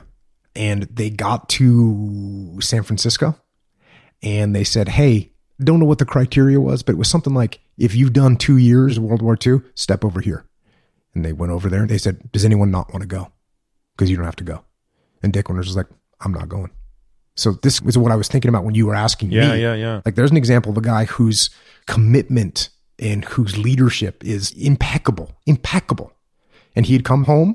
And I mean, he saw infinitely, I can't make that word big enough, more combat than I ever even came close to seeing. He came home, started a farm in Pennsylvania or whatever, and started doing his thing, carrying on with his life, and got recalled. And they said, hey, if you don't want to go, you don't have to. And he said, yeah, I'm going home. And he did. He went home. So that's the way some people, and no one's going to say anything to Dick Winters ever. He died, but no one would ever question his patriotism, his willingness to sacrifice, his leadership, his commitment. No one would ever question that in any single way. And when they said, hey, do you want to go? He said, no, not going. Cool. I'll go home. Don't need you. So what was Korea like? Definitely a lot of similar things from World War II. And then it kind of stagnated into World War I. And now Vietnam is not even 20 years later. It's basically 10, 15 years later. Yeah. And is that the introduction for Americans to guerrilla warfare? It definitely is the introduction on a large scale to guerrilla warfare. And that's what made it so challenging. We're fighting against asymmetrical situation where we're bigger, stronger, more well-equipped, technologically more advanced against a foe that is inferior in all those ways. Technology, industry, capability, and we came up against someone that knew how to fight against us and figured it out, just like they'd figured it out against the French. Vietnam's never been taken. That's a proud history. You've been around for thousands of years and you've never been taken. Why is that? Because you know how to fight. In retrospect, aside from not going into Vietnam at all, knowing everything we know today and perhaps what we've learned through the next huge asymmetric war, which is the one you were a part of, what is the lesson you take back to that war? If Jocko's in a time capsule and he goes back to 1964. Yeah, these are the common lessons that everyone talks about. The big thing in a counterinsurgency is you have to win over the populace. And we didn't do that. We didn't do that in Vietnam. You know who did that? The Viet Cong did that. The communists did that. They won over the populace. And that's because they are the ones who protect you, who allow you to be camouflaged, who you mingle. Like, aside from winning hearts in the rebuilding, right, which clearly that makes sense, it seems like that's also important in combat. Yeah, at a minimum, they're going to passively support the insurgents, which is basically what happened in Vietnam. There's passive support. Like, the villager doesn't care. The villager just wants to grow rice. The villager just wants to raise their kids or whatever. That's what the villager wants to do. Well, the Americans are just dropped the bomb. The Americans shot one of my kids. The Americans did this. And the Viet Cong are coming in saying, hey, why'd they do this to you? We'll protect you. We'll help you and plant these booby traps for us. So those are the mistakes we made. One of my favorite, well, actually my favorite book is called About Face by Colonel David Hackworth. And he was trying to fight that guerrilla type war, trying to win the hearts and minds. That's what he was trying to do. And he did it, and they did very well with it. But that strategy did not spread. And what you had was the whiz kids. This is another great dichotomy. The whiz kids saying, hey, this is how we're going to beat them. These are the metrics we're going to use to decide if we're winning or not. And everyone knows now that the metrics that they decided to use was the body count. And so if we're killing more of the enemy than they're killing of us, then we'll beat them in a war of attrition. And what was that kill count? It was the Ai Drang Valley is kind of where we started to realize, wait a second, we can kill way more of them than they can kill of us. And I think the Ai Drang Valley, the kill count was like 173-1. So for every one American that was dead, we suspected that we killed 173 or something like that. It's some crazy kill count. And so as Americans, we think to ourselves, okay, well, who's going to put up with that kind of situation? No one. No one's going to put up with that. What we didn't realize, you know who's going to put up with that? The Viet Cong are going to put up with that. And you know who's not going to put up with losing one? America. There it is. There's the answer. We fought the war with the wrong strategy.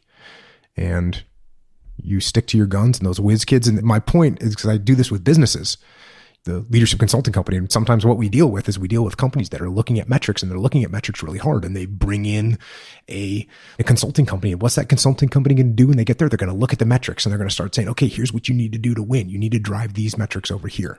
And that's cool. You got to look at metrics, but you got to balance out what's going on, the human side, the human factor, the leadership, what's unfolding inside the company. What's the culture inside the company? Because if you don't have the right culture inside the company, the metrics aren't going to matter. And so you have to find that balance between the two. Sure, you got to check the metrics. You got to make sure that you're not sacrificing more people than they are. But at the same time, you can't drive your strategy based on pure metrics. And if you do that, you can absolutely have problems. Absolutely. So is McNamara still alive, or has he passed away? Dead, I believe.